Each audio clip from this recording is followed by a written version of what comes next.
સ્વામિનારાયણ હરિ. વજરામૃત ગઢડા મધ્યનું પહેલું. મોહનું રૂપ ને તેની નિવૃત્તિનો ઉપાય. સ્વામિનારાયણ હરે સંવત 1877 જેઠ સુધી પૂર્ણિમાસીને દિવસ સ્વામી શ્રી સહજાનંદ મહારાજ શ્રી ગઢડા મધ્ય દાદા કાચરના દરબારમાં શ્રી વાસુદેવ નારાયણના મંદિરની આગળ આથમણી બાર ઓરડાની અસરીએ વિરાજમાન હતા. ને ધોળો કેશ પહેર્યો હતો, ને ધોળી ચાદર ઓઢી હતી, ને માથે ધોળી પાગ બાંધી હતી, અને ધોળા પુષ્પનો હાર પહેર્યો હતો, ને પોતાના મુખારવિંદની આગળ મુનિમંડળ તથા દેશના હરિભક્તની સભા ભરાઈ બેઠી હતી, અને પોતાની આગળ પરમહંસ જાંજ મૃદંગ લઈ ગાવતા હતા. પછી શ્રીજી મહારાજે કીર્તનિયાઓને કહ્યું, જે હમણાં કીર્તન રાખો ને પ્રશ્ન ઉત્તર કરો. પછી મુક્તાનંદ સ્વામીએ હાથ જોડી નમસ્કાર કરીને શ્રીજી મહારાજને પ્રશ્ન પૂછ્યો, જે મહારાજ, મોહનું શું રૂપ છે અને મોહની નિવૃત્તિ થવાનો શું ઉપાય છે? પછી શ્રીજી મહારાજ થોડીક વાર વિચારી રહી પછી બોલ્યા છે, મોહનું રૂપ તો મનને વિશે વિભ્રાંતિ જેવું થઈ જાય એ જ ગણાય છે. અને જ્યારે પુરુષના હૃદયમાં મોહ વૃદ્ધિ પામે છે ત્યારે મનમાં વિભ્રાંતિ વિશેષ થાય છે. પછી આ કરવા યોગ્ય અને આ ન કરવા યોગ્ય એવો વિવેક રહેતો નથી. એ તે મોહ થયાનું કારણ તો આજ જ અમે વિચાર્યું છે. જે આજ અર્ધરાત્રિ હતી ત્યારે અમારી નિંદ્રા ઉડી ગઈ હતી. પછી અમે ઉત્તરાદી દિશામાં મુખ કરી સૂતા હતા. પછી ધ્રુવનો તારો દીઠો ત્યારે એમ વિચાર થયો કે આ તો ઉત્તર ધ્રુવ છે, પણ શાસ્ત્રમાં દક્ષિણ ધ્રુવ કયો છે તે ક્યાં હશે? પછી અમે દક્ષિણ ધ્રુવ જોયો ત્યારે તે પણ દીઠો, અને જેમ કુવા પર પાણી સીંચવાનો ફાળકો હોય એવી રીતે બે ધ્રુવની વચ્ચે મોટો ફાળકો દીઠો, ને તે ફાળકાના મેરના બે ઠેબા એ બે કોરે ધ્રુવને અડી રહ્યા છે, જેમ લાકડાના સ્તંભ હોય ને તેમાં લોઢાની આરુ કૂંતી રહી હોય તેમ છે. અને તે ફાળકા ઉપર જેમ સૂતરની ફેલ વીંટી હોય ને તે ફાળકા સંગાથે જેમ પિત્તળની ફૂદડીઓ જડી હોય તેમ સર્વે તારા દેવતા અને નવગ્રહાદિક તેના જે સ્થાનક તે ફાળકા સંગાથે જડાણા છે તે સર્વને જોયા. ને પછી સૂર્ય અને ચંદ્રમાનો ઉદય ને અસ્ત તે પણ એક જ ઠેકાણેથી થાય છે તે પણ જોયા. પછી અંતરદ્રષ્ટિ કરી જોયું ત્યારે જેટલું ધ્રુવ આદિ દઈને બ્રહ્માંડમાં છે તેટલું સર્વ પિંડમાં પણ દીઠું. પછી આ દેહને વિશે જે ક્ષેત્રજ્ઞ છે તેને પણ દીઠો. પછી તે ક્ષેત્રજ્ઞમાં પુરુષોત્તમ ભગવાન રહ્યા છે તેને પણ દીઠા. તે ભગવાનને જોઈને ભગવાનના સ્વરૂપને વિશે અતિશય વૃત્તિ જોડાઈ ગઈ. પછી સમાધિમાંથી કોઈ પ્રકારે નીકળાણું નહીં. પછી તો કોઈ ભક્તજને આવીને અમારી સ્તુતિ બહુ કરી ને તેની દયા કરીને અમારે પાછું દેહમાં આવવાનું. પૂર્ણ પુરુષોત્તમ શ્રી સ્વામિનારાયણ ભગવાન સ્વતઃ સિદ્ધ અનાદિ મહામુક્તરાજ બાપાશ્રી, અનાદિ મુક્તરાજ મામા તથા માસી તથા સર્વે સંતો હરિભક્તોના ચરણોમાં કોટાન કોટી વંદન સહ જય સ્વામિનારાયણ. આ સભામાં જોડાયેલા સર્વે મુક્તોને હેતપૂર્વક જય સ્વામિનારાયણ સહ વંદન. વચનામૃત છે ગઢડા મધ્યનું પહેલી જ વાત કે અહીંથી બોલવામાં ઘણો સંકોચ રાખીને બોલવા છતાંય વારંવાર વચનામૃતના અભ્યાસમાં અને નિષ્કુળાનંદ કાવ્ય લઈ તો એમાં પણ હોય વિષય ખંડનની વાતો વિશેષ આવે. ઘણી વાર ઘણાને એવું થઈ જાય કે આ એકલી વિષય ખંડનની જ વાતો કરી, ભગવાનમાં જોડાવાની વાત તો હોતી જ નથી. એમ બહુધા બધાના મનમાં એવું હોય. જ્યારે આપણને એવું છે કે બાપાશ્રી એવું કીધું બીજું બધું પડ્યું મૂકો, ધ્યાન કરો. ધ્યાન કરો કીધું, બીજું પડ્યું મૂકો એટલે જગત વ્યવહાર કે સત્સંગનો પણ કાર્ય સત્સંગને એવું પડ્યું મૂકો અને ધ્યાન કરો. પણ જ્ઞાનની ના નથી પાડી. બાપાશ્રીએ બીજા ભાગની 31મી વાતમાં એમ કીધું કે સાંખ્ય વિચાર તો લાખ વાર કરવો. અને બાપાએ પોતાની વાતો કરીને પાછું એમ કીધું કે એમાં બીજો સાંખ્ય ભેળવવો. સાંખ્ય તે આંખ છે. સાંખ્ય એટલે શું? તો કે જગતને દેહને ખોટો કરવો તે. યોગ એટલે શું? તો કે મૂર્તિમાં જોડાવું તે. તો ધ્યાન કરશું, મૂર્તિમાં જોડાશું, પણ જ્યાં સુધી દેહને કે જગતને ખોટો નહીં કરવામાં આવે ત્યાં સુધી અહીંથી ઉખડશે જ નહીં. તો મૂર્તિમાં જોડાશે કેવી રીતે? એટલે આપણને કીધું કે જ્યાં સુધી રજોગુણ તમો ગુણ વર્તે ત્યાં સુધી ધ્યાન કરવું નહીં. તો શું કરવું પડે? ધ્યાન તો કરવાનું જ છે. તો કે રજોગુણ ને તમો ગુણને છોડવો પડે અને આપણે સત્વગુણી જીવન જીવવું પડે. હવે આપણે વિચાર કરી લીધો કે મારે સત્વગુણી જીવન જીવવું, તો એમ કઈ રાતોરાત તો થઈએ ન જ જતું. તો એના માટે શું કરવું પડે? તો સૌથી વધારે અધિક કીધો સત્સંગને, કે કથા વાર્તા કરવાથી જેવા આપણે થતા હશું આ બધા સંસારના બંધનોમાંથી નીકળી નિર્વાસનિક, એવા તો આપણે બીજા કોઈ સાધને કરીને થતા નથી. અને રૂડા ગુણ આવ્યાનું કારણ પણ કથા વાર્તા છે. અને જેટલા જેટલા આગળ મહાન ભક્તો થઈ ગયા, કે પહેલા કોઈ યોગ્ય ન હોય એવું જીવન જીવતા હોય, વાલીઓ લીટારો જોબન પગી જેતલપુરના નગર બધું, તો પણ એ બધા જયારે આવા જોગમાં આવે છે ત્યારે પછી એમનું જીવન પલટાઈ જાય. એટલે કથા વાર્તાની બહુ જ જરૂર હોય. હવે કથા વાર્તામાં બહુધા જે વચનામૃતમાં આવે એ જ વાત હું તો ખાલી એને વિસ્તારપૂર્વક થોડી સમજાવવાનો પ્રયત્ન કરું છું, અને હું પોતે સમજવા અને રસ્તે ચાલવાનો પ્રયત્ન કરું. આપણે બધા જ સાધક છીએ. પહેલી વાત આ સાધક વૃંદ છે, સાધક છીએ. અને શાસ્ત્રમાં જે વાત આવે છે એને બધા વચ્ચે ભેગા થઈને આપણે આદાન પ્રદાન કરીએ. બીજું કઈ નવીન કરતા નથી. એ શાસ્ત્રની વાત હોય એને જ હું વધારે વિસ્તારથી રજૂ કરું છું. એટલે ઘરની વાત નથી. એટલે જ અહીંયા પહેલો જ પ્રશ્ન એવો પૂછ્યો છે કે મોહનું સ્વરૂપ છે અને મોહની નિવૃત્તિ થવાનો ઉપાય શું છે. તો જવાબ આપે છે મહારાજ કે મનમાં જે વિભ્રાંતિ જેવું થઈ ગયું છે આપણને. વિભ્રાંતિ એટલે શું? તો કે આ જન્મે હું જે મારું નામ છે ને હું મારી જાતને માની લઉં છું કે હું આ જ છું. તો કે નહીં, હું આત્મા છું. ખરેખર શું છું? હું આત્મા છું. મહારાજ એક બાળકને બોલાવે 100 વખત સુધી, ત્યારે પછી બાળક અંતે પાછું એના એ જ કહેશે. અને મહારાજ દર વખતે એને એમ કે હું આત્મા છું, આત્મા છું. એમાં આપણે જન્મ ધરીએ, પછી આપણું નામ પાડવામાં આવે, પછી આપણને કહેવામાં કે આ તારી માતા પિતા ભાઈ બહેન, મારું ઘર, મારું કુટુંબ, મારી વસ્તુ. એ જે આપણને થઈ ગયું ને, તો કે વિભ્રાંતિ થઈ ગઈ. કેમ? તો કે આવા અનંત વાર જન્મ લીધા સંસારમાં. મહારાજ કે જેટલી કૂતર્યું, બિલાડ્યું, વાંદર્યું, બધાના પેટ આપણે અનંત વાર જન્મ લીધા. તો દરેક વખતે ખાલી નામ જ બદલાણું છે આપણું. આત્મા તો એના જ રહ્યો હતો. તો એવી રીતે આપણે જ્યાં જે યોનિમાં જઈને એ યોનિના સ્વરૂપને આપણે આપણું સ્વરૂપ માની લીધું. એ વિભ્રાંતિ એટલે ભ્રમ. આપણને સ્વપ્ન દશા જેવું હોય ને કેવો ભ્રમ થઈ જાય, એવી આપણને એક વિભ્રાંતિ થઈ ગઈ છે. પછી મહારાજ એમ કે છે કે ત્યારે આપણને વિવેક નથી રહેતો કે આ કરવા યોગ્ય છે ને આ કરવા યોગ્ય નથી. આપણે બધા જાણીએ જ છીએ કે આપણે અંતે તો મૂર્તિ પામવી આપણું લક્ષ્ય છે. જાણીએ છીએ, પણ કે બધાયથી બધું થતું તો નથી ને. એના માટે જે કરવું જરૂરી છે એ બધું કરવું પડે. પછી આપણાથી થાય નહીં એટલે આપણે એમાંથી તર્ક ગોતી લઈએ. ઘણી વાર આપણે એનો અર્થનો અનર્થ કરી અને આપણી જાતને આપણે છેતરતા હોઈએ. આપણે એમ બોલીએ મારો હાથ, તો મારો એટલે કોણ? શરીરનો. એમ તો બોલાય નહીં. મારું શરીર એમ બોલીએ છીએ તોય આપણે. તો એ આત્માની વાત છે. આત્મા એમ કે છે મારું શરીર, મારો હાથ, મારો પગ. પણ આપણે આત્મા રૂપે જીવતા નથી. જો આત્મા રૂપે જીવીએ તો કોણ કોના મા બાપ ભાઈ બહેન, એનો અર્થ એવો નથી કે આપણે કર્તવ્ય નથી નિભાવવાના. કર્તવ્ય નિભાવવાના છે, પણ જયારે આસક્તિ તોડવી હોય ત્યારે આવા વિચાર કરવા પડે કે મારે યથાયોગ્ય તો જીવન જીવવાનું, પણ હું એમના માટે જે ખોટું કરીને કામ કરું, કે એમના વિશે મોહે કરીને મારે જન્મ ધરવાનો આવે, કે અન્ય યોનિમાં પણ ઘણી વાર જવું પડે. ભૂત પ્રેત થાય શેનાથી થાય? વાસનાથી. તો એવી એને મોહનો વિભ્રાંતિ થઈ ગઈ કે આ મારું ઘર, મારું કુટુંબ પરિવાર, મારા વગર તો ચાલશે જ નહીં, મારા વગર આ કઈ થાય જ નહીં. એટલે એ વાસનાએ કરીને એને ફરીથી સૂક્ષ્મ સૃષ્ટિમાં જવું પડે. તો એ વિભ્રાંતિ છે, એને કાઢવા માટે શું કરવું એમ. તો મહારાજ દ્રષ્ટાંત આપે છે કે મારી આજ અડધી રાત્રે ઊંઘ ઉડી ગઈ, મેં ધ્રુવનો તારો દીઠો. એટલે મહારાજ કહેવા એમ માંગે છે કે બે વિચાર છે. જેમ કે નિષ્કુળાનંદ સ્વામીએ મનગંજન ગ્રંથ કર્યો અને એમાં નિજ મન ને પડતક મનની વાત કરી. તો એમાં બે છે. એક આપણે આત્મા રૂપે છીએ અને દેહ રૂપે છીએ. એટલે એક મન એમ કે ના ના આજથી તો મારે આમ કરવું જ નથી. તો બીજું મન પછી થોડી વાર થાય ને એટલે પટાવા માંડે, પણ આ તો કરવું જ પડે ને, આના વગર કેમ ચાલે, ના તો મારી ફરજમાં આવે, ના તો આમાં. એમ કરીને મારી અંદરના રાગ હોય ને મને છેતરી જાય, આપણને ખબર ન હોય.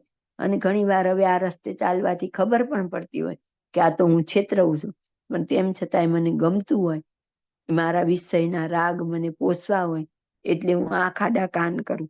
એટલે અહીંયા એમ કેશે કે બે જે તારા હોય, તો કે સામ સામે બે ધ્રુવ હોય, એની વચ્ચે તાર હોય, અને કુવાનો ફાળકો કીધો તો એનું દ્રષ્ટાંત એવી રીતે. એમ વિચાર છે ને, બે વિચાર છે. એક ઘડીક આત્મા રૂપે થાય, એક ઘડીક દેહ રૂપે થાય. તો પછી કેમ કરતા કરતા શું કર્યું? તો કે એમણે જોયું તો કે જેટલું બ્રહ્માંડમાં છે એટલું જ પિંડમાં છે. મહારાજ એવું જોઈ અને આપણને બ્રહ્માંડની ને પિંડની એકતા બતાવે છે. પછી આગળ કે છે કે અંતરદ્રષ્ટિ કરીને જોયું. એટલે હવે આપણે આખું જોતા જોતા શું જોવાનું? તો કે અંતરદ્રષ્ટિ કરવાની. અંતરદ્રષ્ટિમાં એમણે શું જોયું? તો કે જેટલું બ્રહ્માંડમાં હતું એટલું પિંડમાં હતું. પછી એમણે જોયું દેહને વિશે જે ક્ષેત્રજ્ઞ છે તેને પણ દીઠો, આ દેહની અંદર રહેલા આત્માને પણ જોયું. પછી આગળ કીધું તે ક્ષેત્રજ્ઞમાં પુરુષોત્તમ ભગવાન રહ્યા છે તેને પણ દીઠા, એટલે કે મહારાજને આત્મામાં રહેલા પરમાત્માને પણ દીઠા. પછી એને જોઈને ભગવાનના સ્વરૂપને વિશે અતિશય વૃત્તિ જોડાઈ ગઈ. તો સમાધિમાંથી નીકળવાનું નહીં. એમ આપણે શું કરવાનું છે? તો કે આત્મા અને પરમાત્માનો વેગ લગાડવાનો. છેલ્લાનું છેલ્લું વચનામૃત છે એમાં આપણને કીધું કે આત્મા અને પરમાત્માનો વેગ લગાડી દેવો. એટલે હું આત્મા અને મારે પામવાના છે પરમાત્મા. તો આ બે ઉપર જ આપણું વધારે ને વધારે જીવન હોવું જોઈએ, તો આપણી આગળ પ્રગતિ થાય. તો પછી અહીં કીધું કોઈક ભક્તજને આવીને સ્તુતિ કરી. રહસ્યાત્મા બાપાશ્રી આપણને સમજાયું કે પર્વતભાઈએ સ્તુતિ કરી. મહારાજને કોઈ સમાધિ જેવું હોય નહીં, પણ ઉચ્ચ ભક્તની એક સ્થિતિ બતાવે છે અને આપણને આ દ્રષ્ટાંત દ્વારા બતાવે છે કે કરી કરીને શું કરવાનું છે? તો કે આત્મામાં પરમાત્માના દર્શન સુધી આપણે પહોંચવાનું છે. એટલે કે દરેકે સાક્ષાત્કારની સ્થિતિ સુધી પહોંચવાનું છે. હવે આપણે ક્યાં ઊભા છીએ અને ક્યાં પહોંચવાનું છે? કેવી કેવી વાત લેવી, કેવી કેવી વાત નહીં.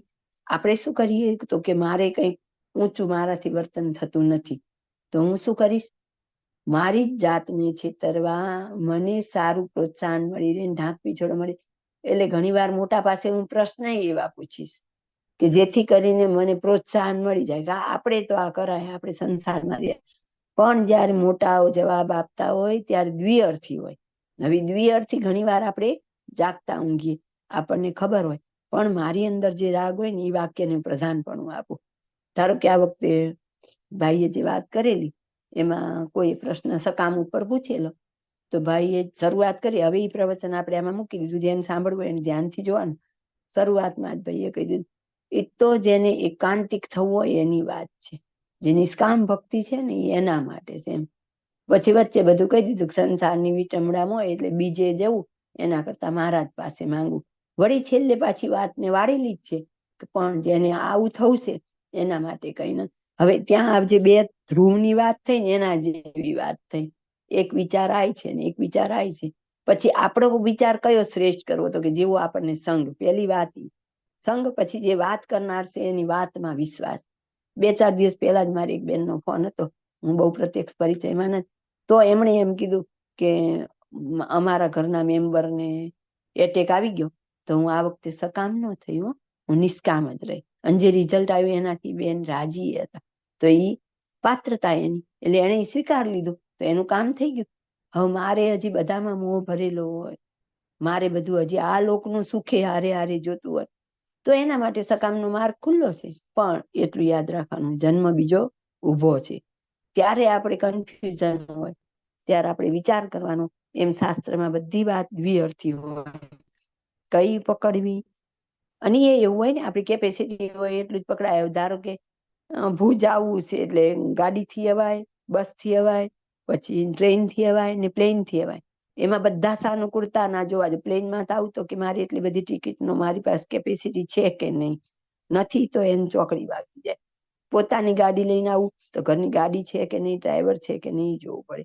ટ્રેનમાં આવું તો ટ્રેન સુધી જવું, પ્લેટફોર્મ ઉપર હું ચાલી શકું, ટ્રેનમાં હું ચડી શકું એવા મારા પગ છે કે નહીં, એ બધું જોવાય. એમ આમાં એવું જોઈએ, વાત બધી જ હોય, પણ મારી અંદર કેપેસિટી નથી, મને મોહ બહુ છે. આગળ કીધું ને વિભ્રાંતિ, હું જાણું છું. વિભ્રાંતિ એટલે મારી દ્રષ્ટિ તો અર્ધ જાગ્રત અવસ્થા જેવું. હું જાણું છું કે મારે સકામ ન થવાય, પણ મારે પતિમાં, પુત્રમાં, પરિવારમાં એટલું બધું હેત છે, એટલો મોહ. આગળ વાત જ એમ મોહનું સ્વરૂપ છે. આ જ મોહ કે હું આંખ આડા કાન કરીને મારું બગાડું છું. હું પોતે એમના માટે સકામ થવું, એમાં મને પ્રાપ્તિ શું? તો કે મારા માથે બીજો જન્મ લખાઈ ગયો, બીજું કઈ જ નહીં. મારું બેલેન્સ નીલ થયું અને એનું પ્રારબ્ધ તો પાછું ઊભું જ રહ્યું. એટલે મેં શું ભૂલ કરી?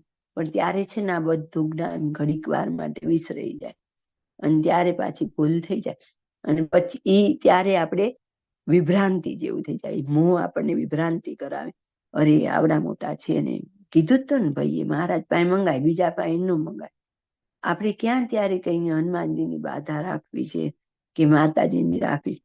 મહારાજ તો આપણા બાપ કહેવાય, એટલે આવી ફિલોસોફી જાણે. અહીંયા તો ક્યાં કહેશું, પણ એને જ ના પાડી છે કે મને તો સકામ ભક્ત જોવો ગમતો નથી. નિષ્કળાનંદ કાવ્યમાં કે એની સેવા પરહરે છે, એ તો કે ઈ આવે ને હું તો જતો રહું છું, એવું મહારાજે કીધું. પણ ત્યારે આપણને મોહ આપણી અંદર આવી થઈ ગયો હોય, ઘણી વાર માટે આપણે ભૂલી જઈએ, આપણું જ્ઞાન સાઈડમાં રહી જાય અને વિભ્રાંતિમાં ત્યારે પાછા આપણે સકામ થઈ જઈએ.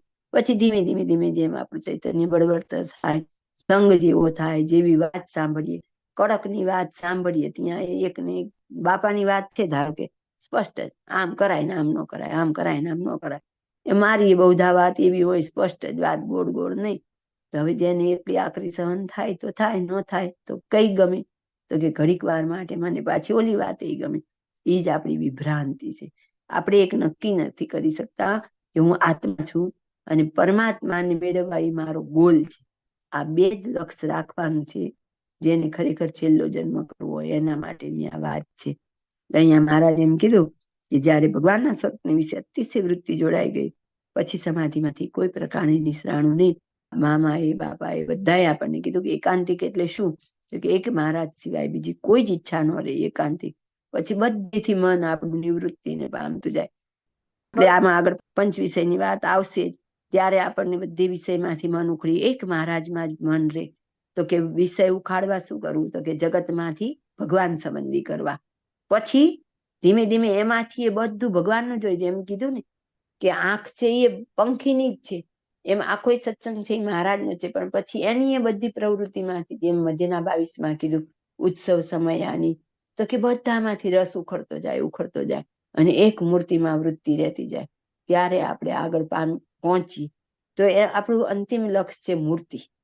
પણ એના માટે આપણી જેવી જેવી તૈયારી, જેટલા આપણે સક્ષમ એટલા આપણે ઝડપી આગળ વધી શકીએ. બાકી દરેકને પોતપોતાના લેવલનું ગમે. જય સ્વામિનારાયણ. પછી અમારા હૃદયમાં વિચાર થયો છે, અમારે જે સમાધિમાંથી નિષ્ણાણું તે તો દયાએ કરીને નિષ્ણાણું, પણ બીજાને સમાધિમાંથી નિષ્ણાતું હશે એનું શું કારણ છે? પછી અમને એમ જણાણું, જેને કોઈક વિષયમાં આસક્તિ રહે છે તેને કરીને પાછું નીકળાય છે. અને મોહનું જે કારણ તે પણ પંચ વિષય જ છે. એ વિષય પણ ઉત્તમ, મધ્યમ ને કનિષ્ઠ એ 3 પ્રકારના છે. તેમાં જ્યારે ઉત્તમ વિષયની પ્રાપ્તિ થાય અને તેમાંથી કોઈ અંતરાય કરનારો આવે ત્યારે તે ઉપર ક્રોધ થાય. પછી ક્રોધ થકી મોહ થાય છે. મહારાજ પછી કે અમારા હૃદયમાં વિચાર થયો કે સમાધિમાંથી નિષ્ણાણું, તો કે દયા એ કરીને. દયા શું, તો કે આ બધા હરિભક્તો ઉપર દયા કરી અને અમે સમાધિમાંથી પાછા આવ્યા. પણ કે બીજા જે જગતના જીવ છે એ બધા સમાધિમાંથી કેમ પાછા આવતા હશે? મહારાજ એવું વાત કરે છે આપણને, બરાબર. શું કારણ હશે કે? પછી અમને એમ જણાવજે, કોઈકને વિષયમાં આસક્તિ રહે તેને કરીને પાછું નીકળાય છે.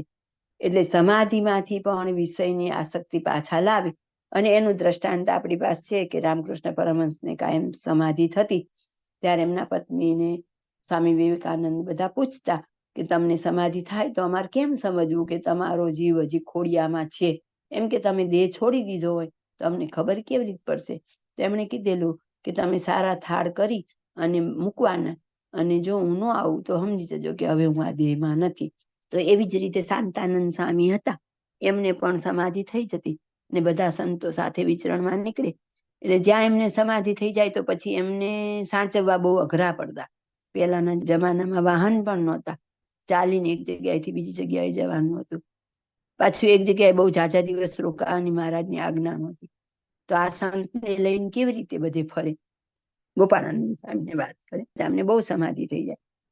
પછી ગોપાળાનંદ સ્વામી એવું કે સારું, તો હવે તમારે એવું કરવાનું કે જયારે એમને સમાધિ થઈ જાય ને તમારે આવી રીતે ક્યાંય જવું હોય તો એમની પાસે સારો થાળ કરીને મૂકવાનો, એટલે એ સમાધિમાંથી પાછા આવશે.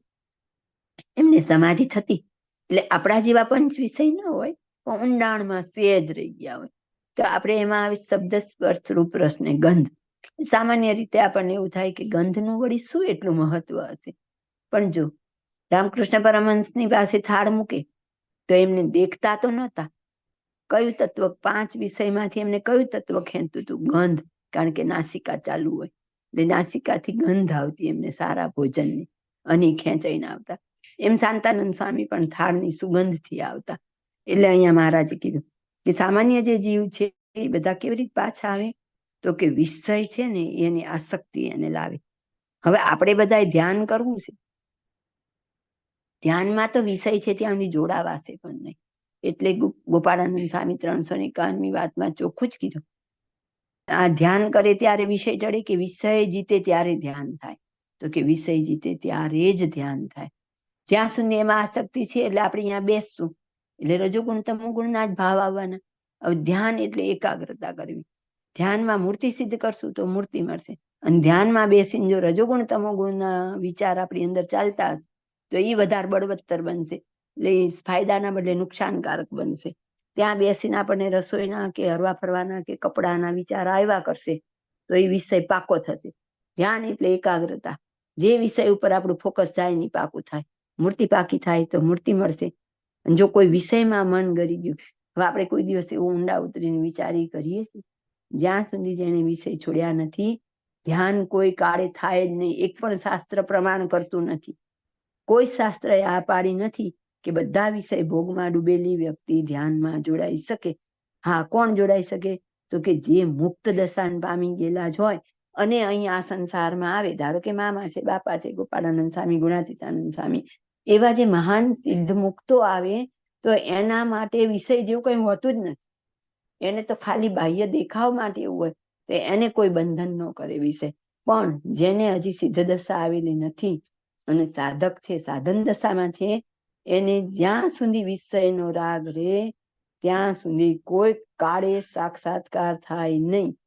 એક મૂર્તિ સિવાયની એક પણ ઈચ્છા ન રહે ત્યારે તો એકાંતિક, ત્યાર પછી પરમ એકાંતિક કે અનાદિની સ્થિતિ થાય. અને એકાંતિક તો દરેકને થયા વગર છૂટકો જ નથી. હવે આપણે સમજણ કરીને આજ કરીએ તોય ભલે, 5 જન્મ પછી કરીએ તોય ભલે.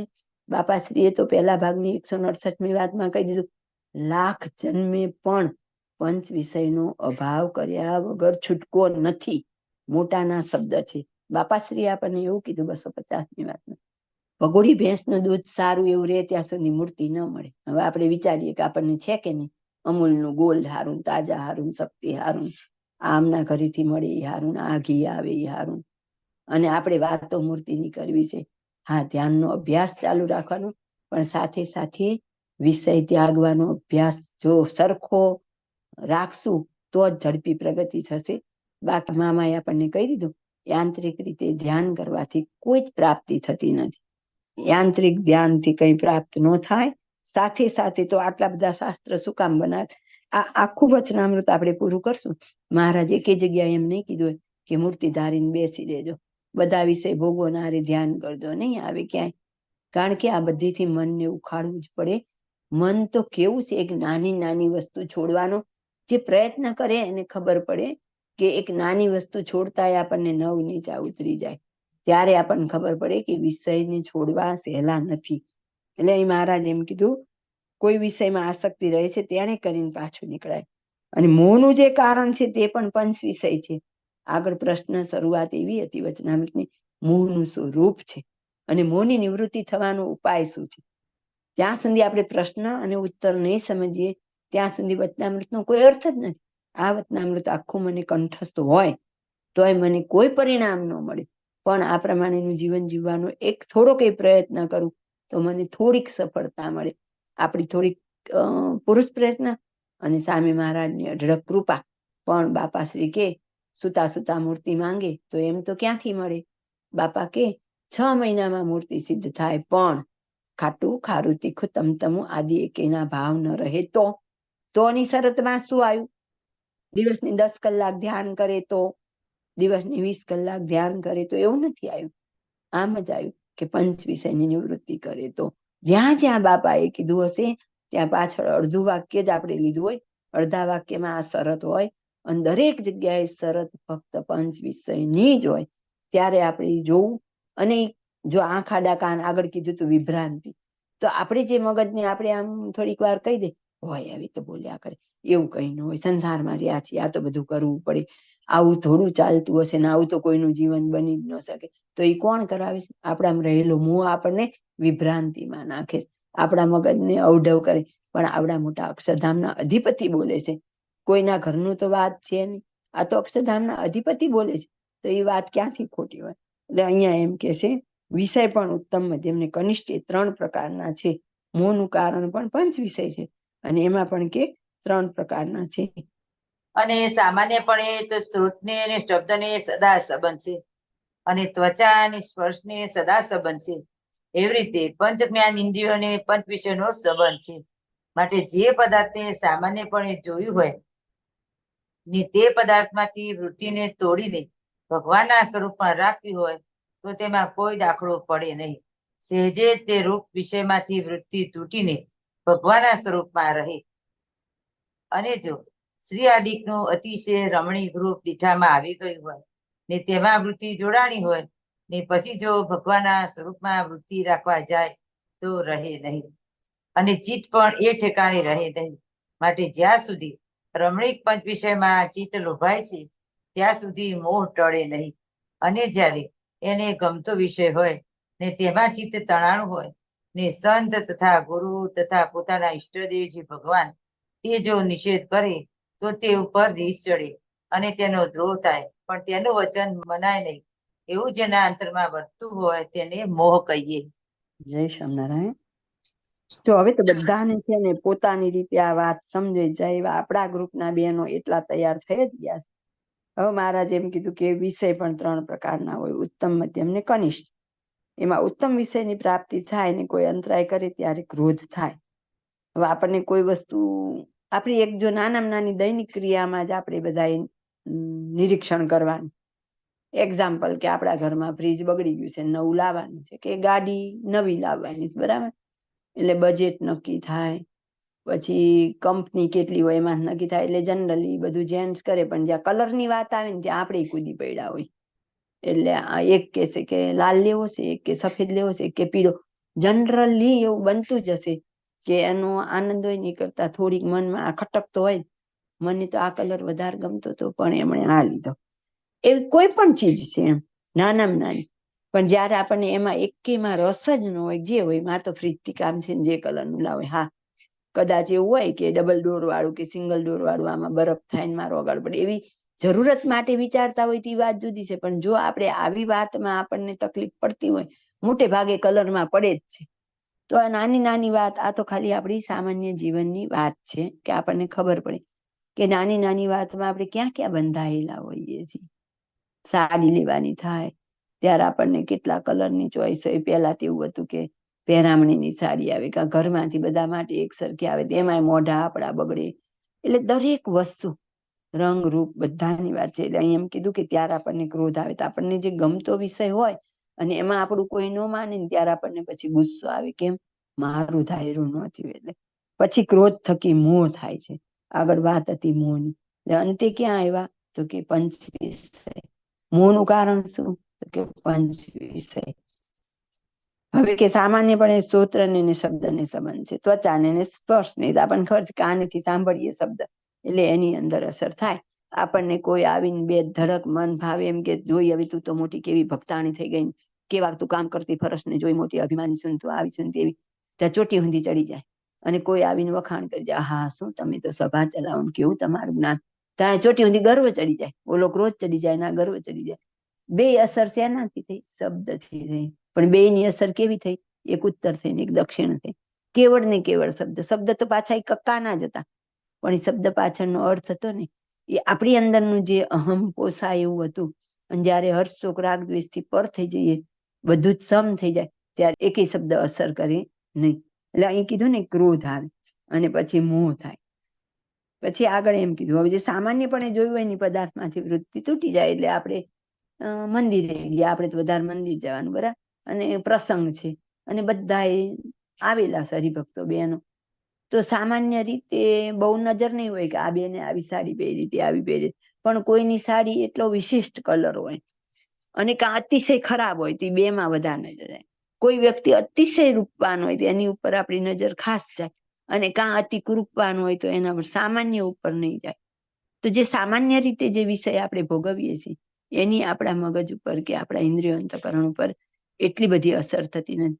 પણ જે આસક્તિએ સહિત વિષય ભોગવાય છે તો એ વિષય જરૂર આપણા માટે બંધનકારી બને. એટલે અહીં કીધું કે જો રમણીય સ્ત્રી જોયું હોય તો પછી એમાંથી આપણું ચિત્ત ઉખડતું નથી. એવી રીતે આગળ પછી એમ કીધું કે જ્યાં સુધી રમણીક પંચ વિષયમાં ચિત્ત લોભાય છે ત્યાં સુધી મોહ ટળે નહીં. હવે આપણે વિચાર કરી લેવાનો, આગળ આવશે તે કે કચરો અને કંચન ને ઘણા બધા વચનામૃતમાં એવું કીધું જ છે. ને મહારાજે આપણને એમ કીધું છે સમલોષ્ટ કાંચનમ, તો કે દરેકમાં આપણો સમભાવ થઈ જાય. આપણા આત્માને એકવાર આપણે તટસ્થ ભાવે રહી અને જોવાનું કે ખરેખર આપણને બધું સરખું થઈ ગયું. મહારાજ તો કચરો અને કંચન થાય, કચરો અને કંચન એક થયું છે. હજી તો સ્ટીલની જ થાળી હોય પણ એમાં હવે જુદી જુદી ડિઝાઇન આવે, જુદી જુદી સાઈઝ આવે, તો આપણી સગવડતા પ્રમાણેની લઈ એ તો કદાચ આવશ્યક કહેવાય. પણ જો આપણી પાસે કેપેસિટી વધારે હશે તો એમાં આપણે ડિઝાઇનર પસંદ કરશું ને. ખાવાનું તો ખાલી થાળીમાં જમવાનું જ છે. હું સામાન્ય થાળી લઈશ ને એમાં જમીશ ને તો પણ એ જ દાળ ભાત શાક રોટલી જેવા હશે એવો ટેસ્ટ આવશે. અને એકદમ ડિઝાઇનર લઈશ ને તો એ ટેસ્ટ તો એક જ આવે, કોઈ જ ફેર નહીં પડે. જમતી હોય એટલું જમાશે, ટેસ્ટ એક આવશે. તેમ છતાંય આપણી જાતને પૂછીએ કે આપણે એમાં વેરાયટી પસંદ કરીએ, પાછું બજેટ કમ હોય અને એમાં આપણે ઉત્તમ વેરાયટી લેવી હોય તો કેટલી જાતના વિચાર કરીએ. તો રમણીક પંચ વિષય છે કે નથી એ આપણી અંદર આપણે જોવાનું. તો કે જ્યાં સુધી પંચ વિષયમાં ચિત્ત લોભાય ત્યાં સુધી મોહ ટળે નહીં. અહીં એક વખત એમ નથી કીધું કે તમે રોજની 2 કલાક મૂર્તિ ધારજો તમારો મોહ ટળી જશે. હવે ઈલાજ, આપણા જે રોગનો ઈલાજ જે કીધો હોય કે તમને તાવ આવ્યો છે તમારે આ દવા ખાવી જ પડશે, જેમ કે મેલેરિયાની કોઈ સ્પેશિયલ દવા હોય, કોરોનાની સ્પેશિયલ હોય તો એ કરવી જ પડે, કેન્સર થાય તો આ કીમો લેવા પડે, કે જે કોઈ જેનું સ્ટાન્ડર્ડ હોય એ કરવું જ પડે. એમ અહીંયા વિષયમાંથી નિવૃત્તિ મેળવવા અને મોહમાંથી નિવૃત્તિ મેળવવા સાંખ્ય જ્ઞાન કરવું પડે, કરવું પડે ને કરવું પડે. ત્યાં મૂર્તિ ધારવાથી કંઈ ન થાય. એક વચનામૃત એમ નહીં કે તમને કે આ બધા રાગ, ઈર્ષ્યા, કામ, ક્રોધ, લોભ, મદ, મત્સર આ ટાળવા માટે સતત તમે એકલી મૂર્તિ ધારો, બાકી બધા ભોગવિલાસ ભોગવ્યા જાવ. ના, કોઈ દિવસ બને જ નહીં. બેય કરવું પડે. મૂર્તિમાં જોડાવાનો અભ્યાસ પણ કરવો પડે અને કેવું ઓલું વર્ષોના વર્ષો તમે અભ્યાસ કરશો પણ જો આ દિશામાં સાંખ્ય દિશામાં કોઈ વિચાર જ નહીં કરીએ કે કોઈ એક પગલું નહીં ભરીએ તો એનો કોઈ અર્થ નહીં સરે. જ્યારે તમે સાંખ્ય જ્ઞાન કરી પંચ વિષયનો અભાવ કરીને મૂર્તિમાં જોડાશો તો થોડા સાધને મૂર્તિમાં જોડાવા છે. એટલે જ આપણને કહી દીધું છે બાપાશ્રીએ, સાંખ્ય વિચાર કરતા કરતા અને બીજા ભાગની 31મી વાતમાં ઇન્દ્રિયો અંતકરણનો પ્રતિહાર કરતા કરતા મૂર્તિમાં સહેજે જોડાવા છે. આ બાપાશ્રીનું વાક્ય છે. તો આપણને ઈલાજ તો આપી દીધો કે મૂર્તિમાં સહેજે જોડાવું છે. કેમ જોડાવાય? ઇન્દ્રિયો અને અંતકરણનો પ્રતિહાર કરવો. એ તો આપણે ક્યારેય કરવો જ નથી, તો પછી ક્યારેય અસર નહીં થાય. મોટાના વાક્યને એક એક શબ્દને એક એક અક્ષરને પકડતા શીખવું પડે અને આપણે આંખ આડા કાન કરવા. બીજા ભાગની 31મી વાતમાં જેને જોવું જોઈ લે. સરળમાં સરળ ઉપાય આપી દીધો. ઇન્દ્રિયો અંતકરણનો પ્રતિહાર કરતા કરતા મૂર્તિમાં સહેજે જોડાવાશે. કેમ? તો કે બધેથી પાછી વળી પછી વૃત્તિ જશે ક્યાં? એને ક્યાંક તો જવાનું જ છે, મનને ક્યાંક તો લાગવાનું જ છે. તો એને સંસારના બધા વિષય હવે એને આમ નીરસ લાગે છે. પછી સત્સંગના જે રજોગુણ ને તમોગુણ મિશ્રિત છે એ બધું નીરસ લાગે છે. તો હવે એ ક્યાં જોડાશે? તો કે હવે એના માટે એક જ વિકલ્પ રહ્યો, મૂર્તિ. અને ત્યારે સહેજે ઇઝીલી જોડાવાય. તો જે ઈલાજ આપણને કીધો હોય એ આપણે કરવો પડે. અહીં ચોખ્ખું જ કીધું, પંચ વિષયમાં ચિત્ત લોભાય ત્યાં સુધી મોહ ટળે નહીં. જ્યારે એને ગમતો વિષય હોય ને ચિત્ત તણાણું હોય ને સંત તથા ગુરુ તથા ઈષ્ટદેવ જે ભગવાન તે જો નિષેધ કરે તો તે ઉપર રીસ ચડે અને તેનો દ્રોહ થાય. અને થાય જ છે. આપણને અમુક વ્યક્તિ નથી ગમતી એટલે જ જ્યારે જુઓ ત્યારે આ વિષય ખંડનની જ વાતો કરે, જ્યારે જુઓ ત્યારે આમ જ કરે. અરે ગૃહસ્થમાં રહ્યા છીએ, ગૃહસ્થ પ્રમાણે રહેવું પડે. તો ઘડીક તો આપણે એમ કહીએ છીએ કે હું મૂર્તિમાં છું, હું મૂર્તિમાં રહેલો અનાદિ મુક્ત છું. શું બોલવાનું? તો કે હું અનાદિ મુક્ત છું. તો પછી પાછું અહીં આવે ત્યારે શું થઈ જવાનું? તો કે હું ગૃહસ્થ આશ્રમમાં છું. પેલા આપણે નક્કી કર્યું, અહીં જ આપણું મન છે ને એ વિભ્રાંતિને પામી ગયું. જ્યારે વિષય ભોગવાશે તો હું ગૃહસ્થ આશ્રમમાં છું. અને જ્યારે મારે મારા મનને ખોટો ખોટો કેફ ચડાવવો, સાચો નહીં, હું અનાદિ મુક્ત છું, એવું જ્યારે થઈ જાય ખરેખર, ત્યારે તો સબ જગ જરત અંગારા થઈ જાય. પણ એવું થયું નથી અને હું મારા મનને ખાલી પપલાવું છું. પણ હું એમ થઈશ ને, મને ફાયદો શું? હું મારી જ જાતને છેતરું છું. તો એનાથી મને ફાયદો શું? અને જો એમાંથી દ્રોહ થઈ જાય તો કીધું ને, તો રીસ ચડે તેનો દ્રોહ થાય ને તેનું વચાન મનાય નહીં. અને જેના અંતરમાં વર્તતું હોય તેને મોહ કહે. આવું જયારે આપણા મનમાં થાય ત્યારે આપણો મોહ, પંચ વિષય પ્રત્યેનો રાગ, એ આપણને સાચા સંત હરિભક્તો સાથે દ્રોહ કરાવે. અને પછી દ્રોહનું પરિણામ તો કેટલું ભયંકર છે. એટલે મહારાજે લોયાના 17મા વચનામૃતમાં કહી દીધું, મુક્તાનંદ સ્વામી જેવા સાધુ હોય એ પણ જો પંચ વિષયના ખંડનની વાત કરે તો શસ્ત્રે કરીને માથું ઉડાડવા તૈયાર થઈ જાય. મુક્તાનંદ સ્વામી જેવા સંતનું પણ તો આપણા જેવા ચાલો ચાલમાં તો થાય જ ને. એટલે જેને જેને તકલીફ પડે છે એમને પંચ વિષયના ખંડનની તકલીફ પડે. અને આપણું મન એટલે ઘડીક અવઢવ થાય, ઘડીક નજીક આવીએ, ઘડીક આઘા ભાગી જાય, ઘડીક વળી આપણને આપણા લેવલની વાત મળે ને ત્યાં આનંદ આવવા માંડે. તો એ બધું કોણ ઊભું કરાવે? આપણા પંચ વિષયના રાગ. અને રાગે કરીને આપણે અંદર ઉત્પન્ન થયેલો મોહ અને આપણા મનને વિભ્રાંત જેવું કરી દે. જય સ્વામિનારાયણ. તે ભગવાને ગીતામાં કહ્યું છે જે માટે આ વચન જે શ્રી કૃષ્ણ ભગવાને કહ્યા છે તે પરમ સિદ્ધાંત છે. જે જ્યારે શબ્દાદી કોઈ વિષયમાં ચિત્ત લોભાણું, ત્યારે ગમે તેવો બુદ્ધિમાન હોય પણ તેની બુદ્ધિનું કઈ ઠેકાણું રહે નહીં ને પશુ જેવું થઈ જાય છે. માટે મોહને ઉદય થયાનું કારણ તે વિષયમાં આસક્તિ તે જ છે. જય સ્વામિનારાયણ. ઉપર શ્લોક છે, એ શ્લોકને ટાંકી મહારાજ આપણને કહે છે, માટે આ વચન જે શ્રી કૃષ્ણ ભગવાને કહ્યા તે પરમ સિદ્ધાંત છે. જે હું ક્યારની વાત કરું છું કે આ કર્યા વગર છૂટકો જ નથી. મહારાજ પોતે કૃષ્ણ ભગવાનનું દ્રષ્ટાંત દઈને કહે છે કે આ પરમ સિદ્ધાંત છે. જેને મૂર્તિ મેળવવી હશે એને આજ કરે તોય ભલે, કાલ કરે તોય ભલે, લાખ જન્મે કરે તોય ભલે, જેટલો વિષય વધારતા જશું એટલો જ વિષય કાઢવો અઘરો થશે. અને કંઈ અઘરું નથી. જો આ જન્મે કરવા માંડીએ તો આ જન્મે એકાંતિક થઈ જાય. તો એક વાર તો કરવાનું જ છે, તો પછી શું કામ હવે ન કરી? અને આ સભામાં બેઠેલી કદાચ 25% બહેનો નાની ઉંમરની, 25% નથી, બાકીના તો લગભગ ખાઈ પી ઉતરેલા છીએ. તો હજી જાગી જઈએ. અને મહારાજે કીધું ને કે જો અંતે પણ નિર્વાસનિક થાય તો એનું કામ થઈ જાય. તો વાર કેટલી લાગે? એવો સંગ અને એવું મનન આપણી અંદર એક દ્રઢતા હોવી જોઈએ કે ના, મારે તો આમાં પાર પડવું જ છે.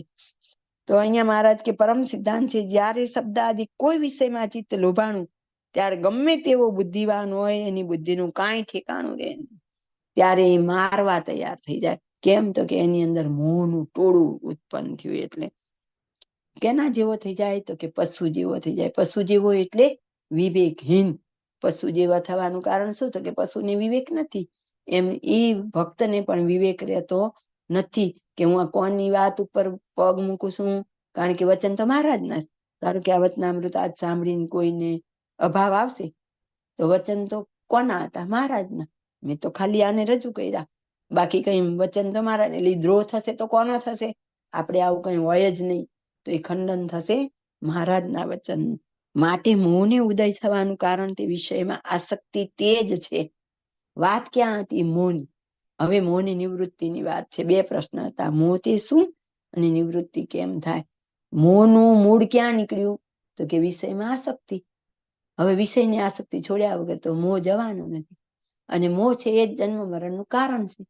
આ માયા છે એમાંથી ઈ બંધન તોડવા તો કીધું ને, મૂળ માયાના બંધ તોડવા આવે. તો એનો ઈલાજ એ કીધો કે ભાઈ ચલો, આપણને કોઈ વસ્તુની એલર્જી હોય, પછી આપણે બહુ દવા કરીએ ને મળતું નથી, પછી એમ કે તમે એલર્જી ટેસ્ટ કરાવો. પછી એલર્જી ટેસ્ટ કરાવીએ અને એમાં આવે કે તમે દૂધ કે દૂધની બનાવટની વસ્તુ ખાવ એનાથી તમને આ થાય છે. તો એમણે તમને એક રિપોર્ટ કાઢીને આપી દીધો. હવે પછી હું દૂધની બનાવટની વસ્તુ ખાધા કરું તો રોગ ટળે, વધે.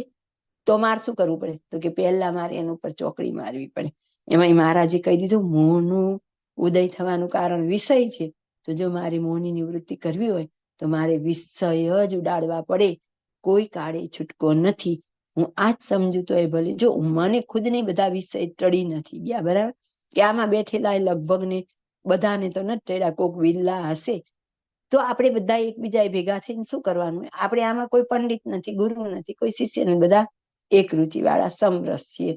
તો એકબીજાને હિંમત દેવાની અને હિંમતથી આવી બળવત્તર વાતો કરી અને એકબીજાના વિષય ટળે એવું અનુસંધાન રખાવાનું, યાદ રખાવાનું કે ક્યાં ક્યાં ભૂલ થઈ. એવું સૂક્ષ્મ વાતો આપણને છેતરી જતી હોય કે આપણને ખ્યાલ ન આવે. એટલે આ તો મને આ વિષયમાં આસક્તિ હતી. હવે હું 12 મોટી, અહીંયા આવડી મોટી ડીંગો મારું, પછી તમારામાં કોક દિવસ મારી જોડે જમવા બેસે અને નજર રાખે છાનામાં કે હું શું શું ખાઉં. તો હું તો 32 જાતના પકવાન જમતી હોય તો તરત પકડાઈ જાઉં કે વાતો મોટી મોટી કરે, અંદર તો કઈ છે નહીં. એમ આપણી અંદર રહેલા દોષ આપણને દેખાતા જ હોય, પણ આપણે આંખ આડા કાન કરીએ છીએ અને એનું નુકસાન આપણા ચૈતન્યને. અને એમ કીધું ને કે જો હું આ વખતે મને આવી તક મળી અને મારા આત્માનું કલ્યાણ ન કરી શકું તો હું આત્મઘાતી છું. તો પછી હું આત્મઘાતી થઉં અને પાછું કેવું છે કે હું આ જન્મે નહીં કરું તો એ કઈ એવું થોડું છે કે મારે બીજા જન્મે નથી કરવાનું. કર્યા વગર છૂટકોય નથી. હવે હું સંસારની વિષય આસક્ત જીવની જેમ જીવી શકતી નથી, હું મુક્તની જેમ જીવી શકતી, હું વચ્ચે છું. તો મારે શું કરવું? આગળ વધવાનો ઉપાય કરવો, પાછળ પડવાનો કરવો. આગળ વધુ તોય એટલું છે, પાછળ પડવું તોય એટલું. પાછળ પડીશ તો કે ફરીથી એકડો ઘૂંટવાનો આવશે, અને આગળ વધીશ તો થોડી હિંમત કરવી પડે. રિયલમાં એક નાની વસ્તુ છોડવા માટે બહુ લડાઈ લેવી પડે, પણ લેવાની. મહારાજનો રાજીપો એમાં છે. પ્રથમના 70માં મહારાજે કીધું કે એકની સામે આરબની 2 રખાવી અને એકની સામે વાણિયો આવ્યો તો શું એનો રાજા નથી જાણતો? તો કે ભગવાન જાણે જ છે કે આને બહુ વિષય હતા એટલે એને બહુ લડાઈ આપી, તો મહારાજ એની ઉપર વિશેષ રાજી થાય. અને જેને વિષય જ ન એની ઉપર રાજી ન થાય, ઠીક છે તારે હતા ને શું તું જીતીને આવ્યો. જેમ એક બાળક ચીભડું હોય છે એના મન સાથે લડીને આવે છે અને મહારાજ ખુશ થઈ જાય કે એના મન ઉપર વિજય લઈને તો આવેલો છે એમ. અને મને તો ભાઈનું ઓલું વાક્ય તો બહુ જ ગમે કે આઈસ્ક્રીમ કે કઈ ખાઈ લીધો એનો વાંધો નથી, પણ મનનો કાબુ ગુમાવી દીધો એ વાંધો છે. તો એ મારી વિષય ઉપરની પકડ છૂટી ગઈ, એ મેં બહુ મોટું ગુમાવ્યું, એ વાંધો છે. તો એના માટે શું કરવું પડે? અતિ ઉત્તમ સંગ કરવો પડે અને આપણી વિચાર શક્તિને સતત ડેવલપ રાખવી પડે. સતત એ પ્રકારની વાતો, કથા, વાર્તા, ચિંતન, મનન કે ના મારે છેલ્લો જન્મ, હું એમને એમ રોજ બોલ્યા જ કરું, મારે છેલ્લો જન્મ કરવો, મારે છેલ્લો જન્મ કરવો, અને કઈ કરવું જ નહીં તો કઈ થઈ નહીં જાય. એની સાથે સાથે એવો પુરુષ પ્રયત્ન પાછો કેવો? તો કે પ્રમાણિકપણે કરવો પડે. ભાઈએ કીધું ને કે આપણે પ્રમાણિકપણે પ્રયત્ન કરવાનો, ફળ આપવાનું મહારાજના હાથમાં. મહારાજ તો આજે એટલા દયાળુ છે, કરુણા સાગર છે કે આપણે થોડું કરીએ ને બહુ આપી દેશે, એટલો રાજીપો આપે છે. અને એવું આપણને એક સહાયક ઉપકરણ આપી દે. આપણે બધા ભેગા થઈને સત્સંગ કરીએ. આ વચ્ચે આપણે બંધ રાખ્યું ત્યારે 8 તારીખે આપણે 2 વર્ષ થયા અને વિશ્વ મહિલા દિવસ હતો, અનાયાસે આપણે સભા ચાલુ કરી. તો આ બધી તક આપણને મહારાજે ન આપી? ઘરે બેઠા આવી વાતો થાય, ઝૂમમાં ઘરે બેઠા જોડાવાય, તો કેટલી બધી તક આપી દીધી. હવે આથી વધારે શું આપે મહારાજ આપણને? આ બધું જે ઊભું કરી દીધું એ કોણે કર્યું? લીલામાસી અંતર ધ્યાન થતા પહેલા સભા ચાલુ કરીને ગયા. શા માટે કરીને ગયા? તો કે અમે સદૈવ છીએ જ, તમે આવો પ્રયત્ન કરજો, અમારી કૃપા સાથે ભળતી રહેશે અને તમારું અદ્રશ્ય રીતે પોષણ કરતા રહેશે અને આ રસ્તે તમે ચાલજો. લોકોને વચનામૃત અઘરા લાગે, આપણને બધાને તો કઈ એક શબ્દ આમાં અઘરોય લાગતો નથી. તો આ કૃપા જ કામ કરે છે. હવે થોડીક હિંમત એકઠી આપણે કરવાની. એના માટે એક જ કરવું પડે કે આથી ઉતરતો શબ્દ આપણા કાનમાં ન જવો જોઈએ. પહેલું જ કીધું, સ્તોત્રને અને શબ્દને સંબંધ છે. શબ્દ જ આપણી અંદર કામ કરશે. હવે કયો શબ્દ કેટલો ગ્રહણ કરવો દરેકે પોતપોતાની રીતે જોવાનું છે. જય સ્વામી. અને જેને એ વિષયમાંથી ચિત્તને ઉખેડવું હોય તેને પ્રથમ તો આત્મનિષ્ઠા અતિ દ્રઢ કરીને રાખવી, જે હું આત્મા છું પણ દેહ તે હું નહીં. એક તો એ વિચાર દ્રઢ કરવો, અને બીજું જે પ્રકારે જગતની ઉત્પત્તિ, સ્થિતિ ને પ્રલય થાય છે તે વાર્તા પણ સારી પેઠે સમજવી. અને ત્રીજું, ભગવાનના સ્વરૂપનું મહાત્મ્ય અતિશયપણે સમજવું. તે એમ વિચારવું, જે પંચ વિષય છે તે તો ભગવાનના કર્યા થયા છે, માટે ભગવાનમાં તો એક અતિ જાજુ સુખ છે. શા માટે? જે શબ્દો હોય તેમાં એકલું શબ્દ સંબંધી સુખ હોય, પણ બીજા જે 4 વિષય રહ્યા તેનું સુખ શબ્દમાં ન હોય. એવી રીતે સ્પર્શમાં સ્પર્શનું સુખ હોય પણ બીજું ન હોય. તેમજ રૂપમાં રૂપ સંબંધી સુખ હોય, તેમજ રસ ને ગંધ તેમાં પણ પોતપોતા સંબંધી સુખ હોય, પણ એક વિષયમાં પંચ વિષયનું સુખ ભેળું ન આવે. અને ભગવાનનું જે સ્વરૂપ છે તેમાં તો સર્વ સુખ ભેળા રહ્યા છે.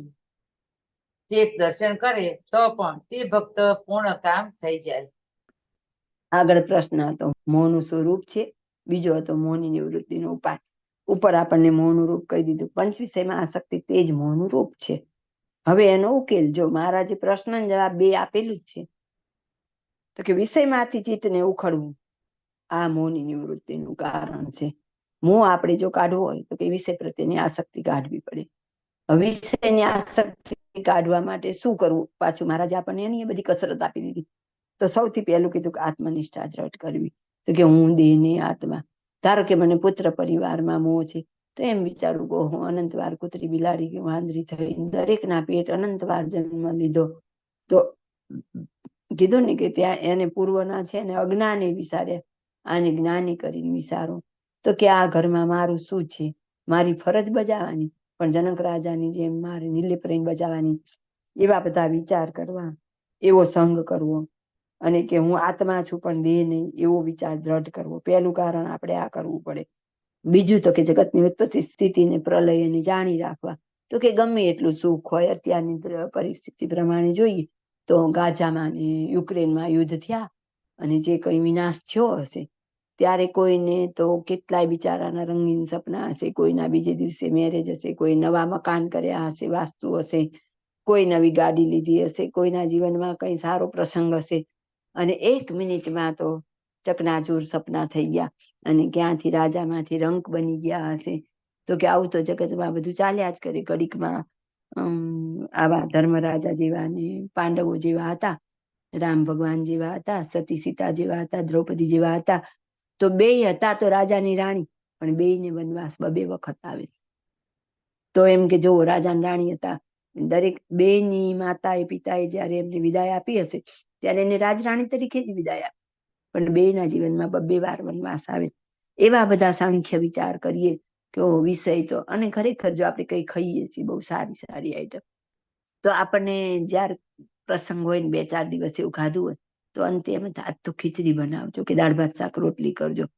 તો એનો મતલબ કે શાંતિ ને સંતોષ આપણને એમાં જ વળે, ઓલામાં નથી વળતો.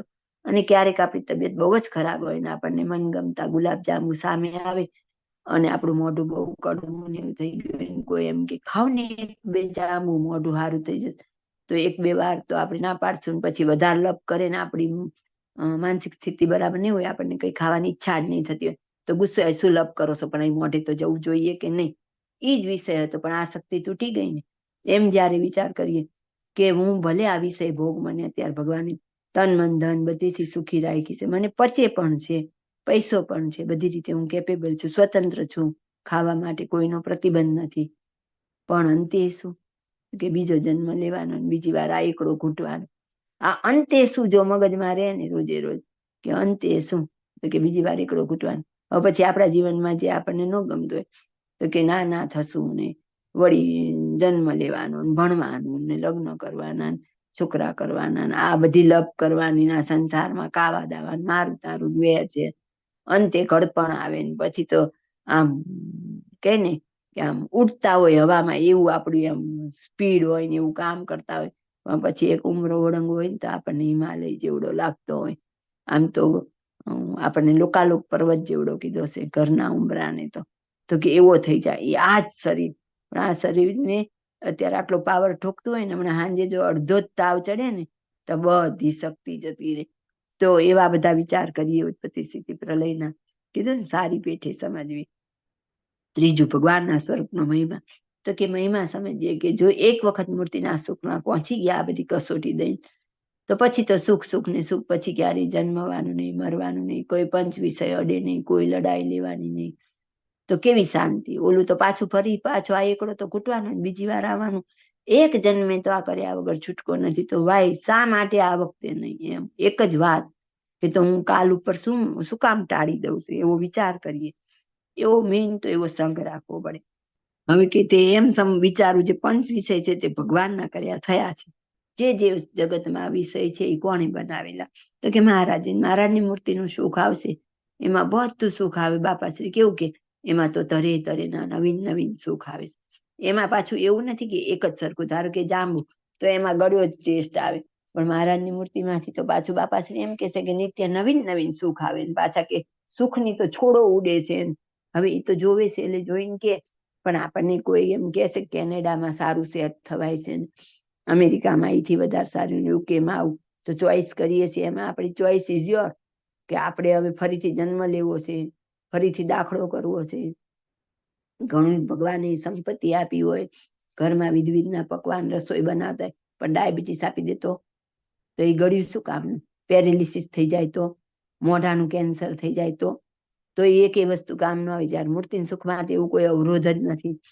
એવા બધા જયારે આપણે સમજણથી આપણા મનને કેળવીએ, સાંખ્ય વિચાર કર્યા કરીએ, તો આપણું મન ધીમે ધીમે તૈયાર થાય. અને એકવાર એ રસ્તે ચાલે છે ને, થોડોક દિવસ સ્ટ્રગલ પડે, પણ પછી મહારાજ એટલી બધી સહાય કરે કે પછી ધીમે ધીમે એ વિષયમાંથી આપણા મનને ઉખાડી દે સાવ. અને એવું આપણે એકાદ અખતરો કરી તો ધીમે ધીમે આપણને ખબર પડે કે હા જો આવું હતું પણ મેં છોડ્યું. તો આપણે બધા જ છીએ જનરલી, લગભગ બધા ડુંગળી લસણ જેને ખાતા હોય એને પછી છોડ્યા છે. તો હવે કેવું થાય? તો કે આડોશ પાડોશમાં કોઈક વઘાયરી હોય ને તો આપણું માથું ચડી જાય. જલ્દી બારી દરવાજા બંધ કરો કે બાપરે નાક ગંધાઈ ગયું. પેલા ખાતા હતા ત્યાં નહોતું ગંધાતું, અને હવે આપણને એવું થયું. એમ જેટલા વિષય છોડી દેશું એના વિશે પછી આપણને આવો ભાવ થઈ જાય. પછી કેટલી શાંતિ. હવે ત્યાં લસણ ડુંગળીનો ભાવ આસમાને ચડી જાય, કાં તો પછી 12 ટ્રક મફતમાં આવે તો એકેયને આપણને કઈ અસર થાય? હર્ષે ન થાય ને શોકે ન થાય. બહુ ભાવ ચડી ગયા જાણીને દુઃખે ન થાય, અને મફતમાં વેચાય છે તો સુખે ન થાય. એમ જેટલા વિષયમાંથી મન ઉખડી જાય એટલા વિષયમાં આપણું મન ટાઢું ન થાય, ઊનું ન થાય. એમ બધા જ વિષયમાંથી આપણે સમજણે કરીને પાછું વાળવાનું. મહારાજ એમ કીધું કે મૂર્તિમાંથી તો બધું જ સુખ એક જ માં આવે. જ્યારે ઓલામાં તો કેવું, તીખું ખાઈએ તો તીખો સ્વાદ આવે, ગળ્યું ખાઈએ તો ગળ્યો આવે, એસી કરીએ તો ઠંડક નો આવે, હીટર કરીએ તો ગરમીનો, એમ અલગ અલગ આવે. જ્યારે મૂર્તિમાં તો બધું જ સુખ એક સામટું આવે. પછી મહારાજ આગળ એમ કહી દીધું, વચ્ચેનું બધાને સમજાયું છે, સારા નરસા વિષયનો ભેદ જ રહે નહીં. આપણે એવા થઈ જઈએ. તો જે મોટા મુક્ત પુરુષ હોય છે એને પકવાન જમે તો એ ખબર નથી હોતી, ને સામાન્ય વસ્તુ જમે તો એ ખબર ન હોવી. એનો મતલબ કે એને રસાસ્વાદમાં કોઈ ફરક પડતો નથી. જેમ કે બાળક કોઈ હોય અને એને કાર્ટૂન જોવામાં તલ્લીન થઈ ગયો હોય, ત્યારે આપણે એની થાળીમાંથી હળવેથી કઈ વસ્તુ લઈ લઈએ છીએ, કઈ મૂકી દઈએ તો એને ખબર નથી હોતી. કેમ? એને અત્યારે અતિ એનો આસક્તિ છે ને ટીવીમાં, એટલે આ વિષય ગૌણ થઈ ગયો. એમ આપણને જયારે ભગવાનમાં થઈ જશે ને એવી આસક્તિ, ત્યારે આ ધીમે ધીમે ગૌણ થતું જશે. એના માટે ભગવાનનો મહિમા વિચારતા રહેવું પડે. અને ધીમે ધીમે સારું નરસું, આપણે તો શું હવે પેટ ભરવાનું કામ. પછી ક્યારેક મીઠા વગરની દાળ થઈ ગઈ તો બહુ ફેર ન પડે. પછી ધીમે ધીમે એવું થઈ જાય બિલકુલ ફેર ન પડે. તો એનો અભ્યાસ કરતા કરતા થાય. કરત અભ્યાસ. પણ અભ્યાસ કરવાની ટેવ આપણે પાડવી પડે. એની શરૂઆત આપણે કરવી પડે. અને શરૂઆત કરવી આકરી હોય. જ્યારે સાયકલ શીખતા હોય ત્યારે કેટલી બધી વાર પડી જાય, અને એકવાર એવું થઈ જાય કે હવે નથી શીખવી, બહુ વાગી ગયું, બહુ પડી ગયા. પણ તોય જોજો વિષયમાં તો પાછા ફરી ઉભા થશું ને શીખશું જ. અને શીખીએ પછી તો ઘણી વાર હાથ એકાદો છૂટો હોય તો એ ચાલતી હોય, રસ્તામાં ચાલ્યા જઈએ, બાજુ મારંમાર ગાડીઓ નીકળતી હોય તો એ ગભરાઈ ન જઈએ. મોબાઈલ ચાલુ હોય ને આપણે ગાડી સ્કૂટર કે સાયકલ ચલાવતા હોય તો ઇઝીલી ચલાવે. પણ પેલા કેટલી બધી તકલીફ પડે, અને એક બે વખત તો મન હારી પણ જાય કે હવે નથી શીખવું. એમ આમાં પણ ચડીએ ને પડીએ પણ ઊભા થઈ જઈએ તો પાછા એમાંથી આગળ વધી શકીએ. અને એમાં હાથ ચાલનારા હોય અને આપણે નિખાલસ પણ સ્વીકારીએ ભૂલ, તો એમાંથી મહારાજ આપણને રસ્તા બતાવતા જાય. પછી મહારાજ આગળ કહેશે, રૂપવાન સ્ત્રી તેવી જ કુરૂપવાન સ્ત્રી ભાસે, અને પશુ પક્ષી લાકડા છાણા પથરા સુવર્ણ સર્વને વિશે તુલ્યપણે જુએ. તુલ્યપણે એટલે સોનું છે એવું જ કઈ છાણું છે એમ નહીં, પણ ભાઈ છાણામાં કોઈ સાર નથી ને સોનામાં. મારી દ્રષ્ટિએ મને એવું લાગે કે જો આપણે સમજણ કેળવીએ તો કોક મને છાણું આપી જાય ને કોક સોનું આપી જાય. સોનું ખવાય નહીં, ઉપરથી નાચવું પડે. જ્યારે છાણું કમસે કમ અગ્નિ કરવાના કામમાં તો આવે. એવો જયારે વિચાર આવવા માંડે ત્યારે ધીમે ધીમે તુલ્ય ભાવ આવે. તુલ્ય ભાવ એટલે કઈ છાણાની કિંમત ને સોનાની કિંમત સરખી છે એમ નહીં, પણ મારી આવશ્યકતા નથી, આની મારી આવશ્યકતા નથી. ત્યારે છાણું તો કઈ કઈ ઉપયોગમાં આવશે, એમ વિષયમાંથી આપણો રસ ઉગતો જાય. એવી રીતે પંચ વિષયની વિશે વર્તે, પણ સારો કે નરસો એવો બુદ્ધિને વિશે ભેદ રહે નહીં, એવું જેને વર્તે તેને નિર્મોહી કહ્યું. એવું શ્રી કૃષ્ણ ભગવાનની ગીતામાં કહ્યું. તો મોહની નિવૃત્તિનું કારણ, મોહની પ્રવૃત્તિનું કારણ પંચ વિષય, અને એની નિવૃત્તિનું કારણ તો પંચ વિષયનો અભાવ. અને એને જ નિર્મોહી કહેવાય. જેને પંચ વિષય ન અડે તે નિર્મોહી. આટલું આપણે જે અડધા ઉપરનું વચનામૃત લીધું, એકે વાર એમ ન આવ્યું કે ભગવાનની મૂર્તિ ધારે તે નિર્મોહી, પંચ વિષયનો ભાવ કરે તે નિર્મોહી. પછી એને ક્યાંય નહીં રહે. એટલે એની વૃત્તિ ક્યાં જશે? તો કે ભગવાનમાં. અને એ નિર્મોહી થાય ત્યારે જ કે જ્યારે એને ભગવાનની કૃપા ભળે. ભગવાનની કૃપા વગર પંચ વિષયમાંથી લુખાય થવાતું નથી. જય સ્વામિનારાયણ. એવી રીતે ભગવાનના સ્પર્શ આદિ પણ પોતાના ભક્તને પૂર્ણ કામ કરે છે. અને માહિક જે વિષય સંબંધી સુખ છે તે તો સર્વે નાશવંત છે, અને ભગવાન સંબંધી સુખ છે તે તો અખંડ છે. એવો જે ભગવાનના સ્વરૂપના મહાત્માનો વિચાર તે પણ અતિ દ્રઢ કરવો. એ જે ત્રણ વિચાર કહ્યા તેણે કરીને વિષયમાંથી આસક્તિ ટળી જાય છે. અને જ્યારે વિષયમાંથી આસક્તિ ટળે ત્યારે વિષય સારા કે નરસા એનો ભેદ રહે નહીં. જેવી રૂપાન સ્ત્રી તેવી કુરૂપાન સ્ત્રી ભાષી, અને તેવી જ રીતે પશુ પક્ષી લાકડા છાણા પથરા સુવર્ણ એ સર્વને તુલ્યપણે જુએ, પણ સારું પદાર્થ દેખીને તેમાં મોહ ન પામે. એવી રીતે પંચ વિષયને વિશે વર્તે, પણ સારો કે નરસો એવું બુદ્ધિને વિશે ભેદ રહે નહીં. એવું જેને વર્તે તેને નિર્મોહી કહીએ. તે શ્રી કૃષ્ણ ભગવાને પણ ગીતામાં કહ્યું છે. એવા જેના લક્ષણ હોય તેણે ભગવાનનું સ્વરૂપ તત્વે કરીને જાણ્યું છે, અને એને જ અનન્ય ભક્ત કહીએ. અને પતિવ્રતાનું અંગ પણ તેનું જ જાણવું, અને જ્ઞાની પણ તેને જ જાણવો, અને ભગવાન પણ તેની પર જ રાજી થાય છે. અને ભગવાનને એવો ભક્ત અતિશય વાલો છે. જય માટે એવા સ્વામિનારાયણ. છે. અત્યાર સુધીની વાત થોડીક આપણને કડવી કડવી કદાચ લાગી હશે, પણ હવે મીઠી મીઠી વાત મહારાજે કરી. એવા જેના લક્ષણો હોય તેને ભગવાનનું સ્વરૂપ તત્વે કરીને જાણ્યું કહેવાય. તો કે શું તત્વ? તો કે એક પણ વિષયમાં આસક્તિ નહીં, કેવળ મહારાજની મૂર્તિમાં.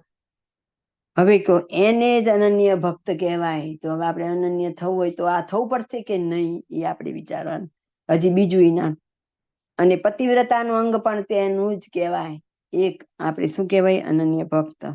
એક તો તત્વે કરીને સ્વરૂપ જાણ્યું કહેવાય. એટલે વિદ્વાન પંડિત થાય એ તત્વે કરીને જાણી, ભલે એના તત્વ 24 તત્વ છે ને, આવા છે ને તેવા છે ને, દિવ્ય છે ને માઇક છે, એ કંઈ જ નહીં.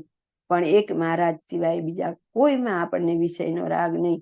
તો કે આપણે મહારાજને તત્વે કરીને જાણ્યા. એક ઉપાધિ, એટલે આપણે ઉપાધિ એટલે ડિગ્રી કે ને આ લોકની દ્રષ્ટિએ, એવી આપણને એક મળી. બીજી મળી તો કે અનન્ય ભક્ત પણ એને કહેવાય. ત્રીજી તો કે પતિવ્રતાનું અંગ પણ એને જ કહેવાય. ચોથી તો કે જ્ઞાની પણ તેને જ કહેવાય. કેટલું બધું થઈ ગયું એક ખાલી વિષય છોડવામાં.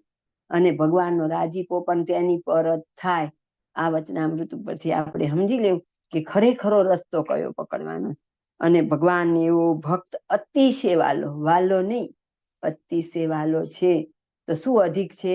એ આખી સભા, આ સભાના અંતે પોતપોતાના બે બે વાક્યમાં પણ મંતવ્ય આપજો, વિચારી લેજો કે આખા વચનામૃતનું મહત્વ શું છે. કેટલી બધી મહારાજની આપણા ઉપર કરુણા કૃપા, કે આપણને આવા શબ્દો ઇઝીલી સમજાઈ જાય છે. અને એવું કોઈ અઘરું છે પણ નહીં. આ કરવા માંડીએ તો એકેય વસ્તુ અઘરી નથી. કરીએ તો બધી સહેલી છે. કોઈ પર્વત ઉપર ચડવા જવાનું નથી કહેતા, એક પગે ઉભા રહેવાનું નથી કહેતા, અગ્નિ તાપવાનું નથી કહેતા મહારાજ, પર્વત ઉપર ચડવાનું, ખુલ્લા પગે ચાલવાનું, એવું કોઈ સાધન નથી કીધું. ખાલી વિષયમાંથી મન ઉખાડવાનું અને સમદ્રષ્ટિ કરવાની. હવે વિષય કેટલા હોય? શબ્દ, સ્પર્શ, રૂપ, રસ ને ગંધ. ગંધમાં એટલું બધું આપણને ન હોય, સ્પર્શમાં એટલી બધી અતિશય આસક્તિ ન હોય. એક વિશેષ તો છે. એક આજકાલના રૂપનું એક ભારે છે, એ અઘરું છે. કપડા, રૂપ, અને એક છે રસાસ્વાદ. આટલામાંથી જેને જો મન ઉખાડવાનો પ્રયત્ન કરે તો ઉખડતા વારે લાગશે નહીં. અને પછી તો મહારાજ એમ તો કરુણા સાગર છે. મામાએ આપણને એમ કહી દીધું 50% પુરુષ પ્રયત્ન, 50% કૃપા. મામાએ 50%ની લોટરી આપણને આપી દીધી. તો પછી આપણે 50% જ ચાલવાનું છે ને. તો માસી આવી સરસ કૃપા કરીને આપણને આ જ્ઞાન સમજાવે છે ને આપણી ઉપર કરુણા કરે છે. તો આપણે બધા ચાલવાનો પ્રયત્ન કરશું તો ચોક્કસ આપણી ઉપર રાજીપો ઉતરશે. જય સ્વામિનારાયણ. તે ભગવાને ગીતામાં કહ્યું છે જે માટે એવા જે પતિવ્રતાના અંગવાળા ભગવાનના ભક્ત છે તે જ ભગવાનની અતિશય વાલા છે. અને તે પતિવ્રતાનું અંગ ડાહ્યાને જ આવે એમ નથી. જેને ખપ હોય તેને સૌને આવી. જેમ આ સંસારમાં ભોળી સ્ત્રીઓ હોય ને તે પતિવ્રતા હોય, અને ડાહી સ્ત્રીઓ હોય તે વ્યભિચારિણી હોય. માટે ડાયા ભોળાનો કઈ મેળ નથી. એ તો જેને કલ્યાણનો ખપ હોય તે પતિવ્રતાનું અંગ રાખીને ભગવાનની ભક્તિ કરે છે.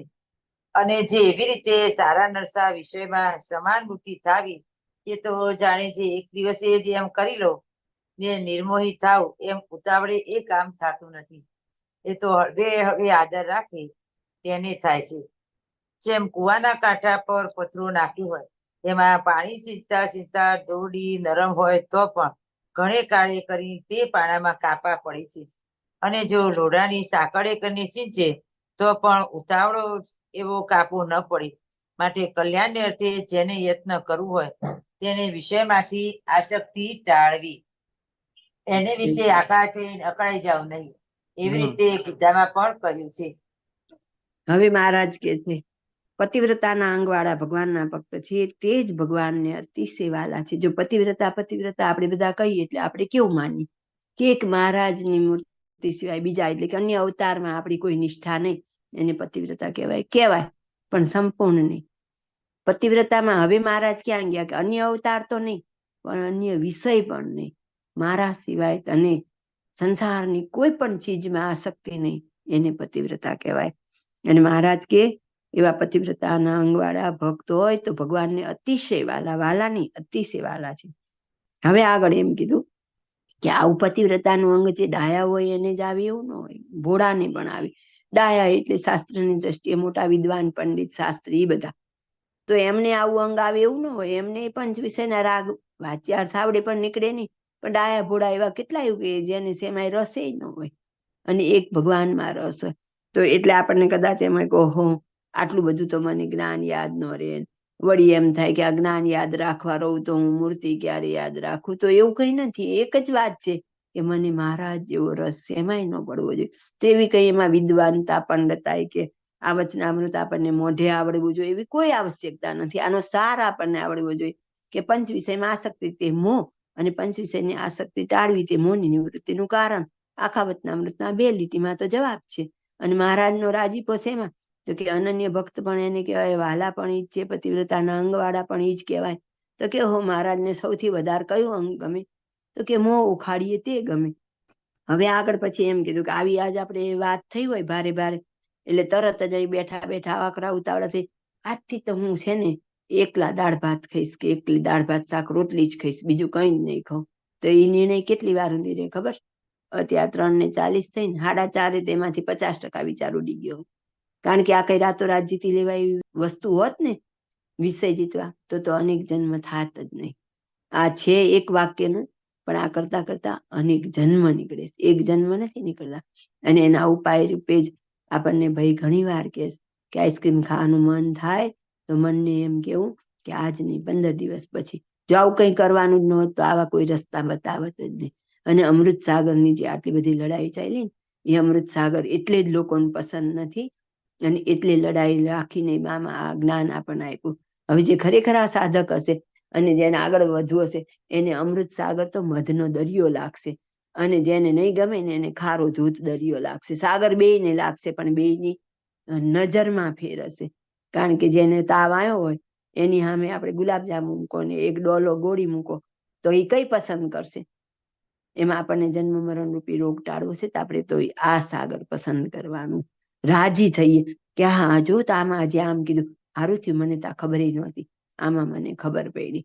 તો એનાથી આપણને ખબર પડી. કાલે જ સેવાનું ચેપ્ટર ચાલુ થયું આપણે સાગરમાં, તો પહેલી જ શું વાત આવી કે જેને સેવા કરવી હોય એને ગાંઠનું ગરદ ખાવું, એટલે કે આપણે મંદિરનું ખાવાનું નથી અને એના માટે આપણે લડાઈ આપવી પડે. અને ત્યારે મહારાજને મુક્તોનો આપણી ઉપર અઢળક રાજીપો. આપણા મન હારે લડાઈ નથી દેવી પડતી ને એટલે બાહ્ય દેવી પડે. પણ બાહ્ય જે બીજાની દેવી પડે ને એનામાં બોલનાર પણ મારા મહારાજ છે અને મારી કસોટી જોઈ પણ મારે મારા સિદ્ધાંતે વળગી રહેવાનું. એ જયારે પકડીએ ત્યારે મહારાજને મુક્તોનો અઢળક રાજીપો આપણી ઉપર ઢળે. તો કોઈ પણ વસ્તુ મહારાજે કાલે મેં કદાચ કીધું તો બાપાશ્રીએ પહેલી જ વાતમાં કીધું અતિ વેગે કરીને ભક્તિ પણ ન કરવી. કેમ તો કે વેગ ઉતરી જાય એટલે સમજણપૂર્વક એક વસ્તુ ટળાય પછી બીજી ટળાય એમ ધીમે ધીમે. પણ એવું નથી કે સાવ શિથિલતા રાખીએ કરશું હવે કીધું તું ને ઉતાવળા ન થાય તો એમ ન થાય. પેલા તો વિચાર કરીને મારી અંદર રાગ કેટલા ગોતતા જ કેટલી વાર લાગી. આપણા દોષ ક્યાં આપણને ઓળખાય છે? હરિકૃપા જબ હોતે સુજત અપના દોષ મુક્તાનંદ કાવ્યમાં વિવેક ચિંતામણીમાં કીધું. તો એ આપણને ન દેખાય, એ તો મહારાજ કૃપા કરે ત્યારે આપણને ખબર પડે. અમુક તો નાની નાની વાતો હોય, આ જાહેર લેવલ ઉપર ચર્ચા ન કરાય, પણ આપણે બેનો તો ઓલી મલાઈ કાઢીએ ને એમાં આપણું લોભ તત્વ કામ કરતું હોય. દૂધના તપેલા લાવશે, ઉકાળશે, ફ્રીજમાં ભરી દેશે, પછી મલાઈ કાઢે, પછી બીજે દિવસે વાપરે. સીધું ડાયરેક્ટ એ દૂધ વાપરીએ તો પેટમાં જ જાય, ઓલું પ્રોસેસ થઈને છૂટું પાડીને જાય, પણ એની પાછળ આપણો સૂક્ષ્મ લોભ કામ કરે. એવું ઝીણું ઝીણું તો અંગતમાં શીખવાડવાનું કે આ લોભ કાઢવો પડે, અને પછી જે પ્રાપ્તિ થાય એનો રંગ જ જુદો હોય, પણ અંદર બેસી ગયું હોય ને એ નીકળે નહીં આપણી અંદરથી. પાછી દૂધની કોથળીઓ ધોઈને લઈએ, ધોઈને હુકવીએ, એના 5 પૈસા લાવે, અને અત્યારની પેઢી ઘડીક વારમાં એટલા પૈસા વાપરી આવે, અને આપણે જોયા કરીએ તાલ બધો કે જોઈ છક્કમ છક વાપરે. તો આપણને કોને કીધું આવા ગાંડા કાઢવાના? જે લિમિટ પ્રમાણે જેમ જીવાતું એમ જીવાય. આ મોહ ટાળવાનો છે, તો એના માટે એવી સમજણ કરવી પડે. મહારાજ આપણને દ્રષ્ટાંત આપે છે કે આપણે બધા પેલા કુવે પાણી ભરવા જતા, ત્યારે ઓલું રાંઢવું લઈને જતા, અને ગરડી ન હોય એવા ઘણી જગ્યાએ કુવા હતા, તો પથ્થર ઉપર ગરડી ઘસાઈને ઘડો અંદર જાય અને પાણી બહાર કાઢે. તો એ એક ને એક જગ્યાએ ઘસાતા ઘસાતા રાંઢવા જેટલી આમ ઘીસી પડી જતી. તો એક નરમ દોરડું એવા કઠણ પથ્થરમાં પાડી દે, તો આપણો એવો પ્રયત્ન આપણા આવા મન સાથે લડાઈ લેશે તો ચોક્કસ આ વિષયમાંથી નિવૃત્તિ આપણે કરી જ શકશું. તો કે મહારાજ કે ઉતાવળું કાપો ન પડે, માટે કલ્યાણને અર્થે જેને યત્ન કરવું તેને વિષયમાંથી આસક્તિ ટાળવી. એક જ શરત, જેને કલ્યાણ કરવાનો પ્રયત્ન કરવો હોય, પુરુષ પ્રયત્ન, તો એને શું કરવું? જો ચોખ્ખું જ છે, એવું નથી કીધું કે મૂર્તિ ધારવી. હું એમ નથી કહેતી કે મૂર્તિ નથી ધારવાની, મૂર્તિ તો ધારવાની જ છે, પણ જેને એવું છે કે આવું આપણે કઈ હોય જ નહીં, કેવળ ધ્યાન જ કરવાનું, તો એ વાત ખોટી છે. અહીં ચોખ્ખું જ કીધું, એને વિષયમાંથી આસક્તિ ટાળવી. હજી આગળ એમ નથી કેતા કે હારે મૂર્તિ ધારવી, એને વિશે આકડા થઈને અકળાઈ જવું નહીં. હવે પછી પાછા આપણે એમ જોયું, મને પણ અતિશય ખાધો અને લાલપતા છે, મને તો ગરમ જ જોઈએ, મને તો ગળ્યું જ જોઈએ, મને આવું જ જોઈએ, હું ક્યારે આ કરી દઈશ, તો હરી રહીએ ન જાણ થાય. એવું હોય ત્યારે જ આપણને મહારાજને મુક્તો એ કીધું હોય. અને જ્યારે કોઈ મોટા મુક્તના આશીર્વાદ થકી જે સત્સંગ ચાલતો હોય, એમાં સતત મોટાની કૃપા વર્ષા ચાલુ જ હોય. જે આ રસ્તે ચાલે એના માટે હજારો હાથ ફેલાવીને તૈયાર ઉભા છે. કોઈ એક જીવ આ રસ્તે આવે. માસી મામાએ મહદઅંશે ગુરુ પૂર્ણિમાએ અફસોસ જ વ્યક્ત કર્યો કે આખો દિવસ ગયો, કોઈ મૂર્તિ માંગવાનું આવ્યું. ત્યારે અત્યારે મહારાજની મુક્તોનો અઢળક રાજીપો થતો હોય. ઓહો, સત્સંગમાં ક્યાંક આવી વાતો થાય છે ખરી, ત્યારે મહારાજની મુક્તો રાજી થઈને અહીંયા આવીને ઉભા થાય, અરે અને આપણી સહાયમાં પડે. તો આકડા ઉતાવળાય નથી થઈ જવાનું, હિંમતે નથી હારી જવાની, અને ગાંડા થઈ નિર્ણય નથી લઈ લેવાના કે આજથી હું આ નહીં કરું, આજથી હું આ નહીં. દરેકમાં વિવેક બુદ્ધિ રાખી અને વિચાર સહિત આગળ વધવાનું. પાછું આગળ વધવાનું જ છે, જ્યાં ઉભા છે ત્યાં ઉભું નથી રહેવાનું. પણ મહારાજે એમ કીધું કે વર્ષો વર્ષનો હિસાબ કરવો કે સત્સંગ થયા મોર મારામાં આટલી વાસના હતી, અને પછી આટલી. જ્યારે મામાએ આપણને એમ કીધું કે દરરોજે દરરોજનો હિસાબ રાખવો, તો દરરોજ આપણે કંઈ પણ ખાઈ લીધું કદાચ, તોય પછી વિચાર કરવો કે અમે યોગ્ય કર્યું કે ન કર્યું.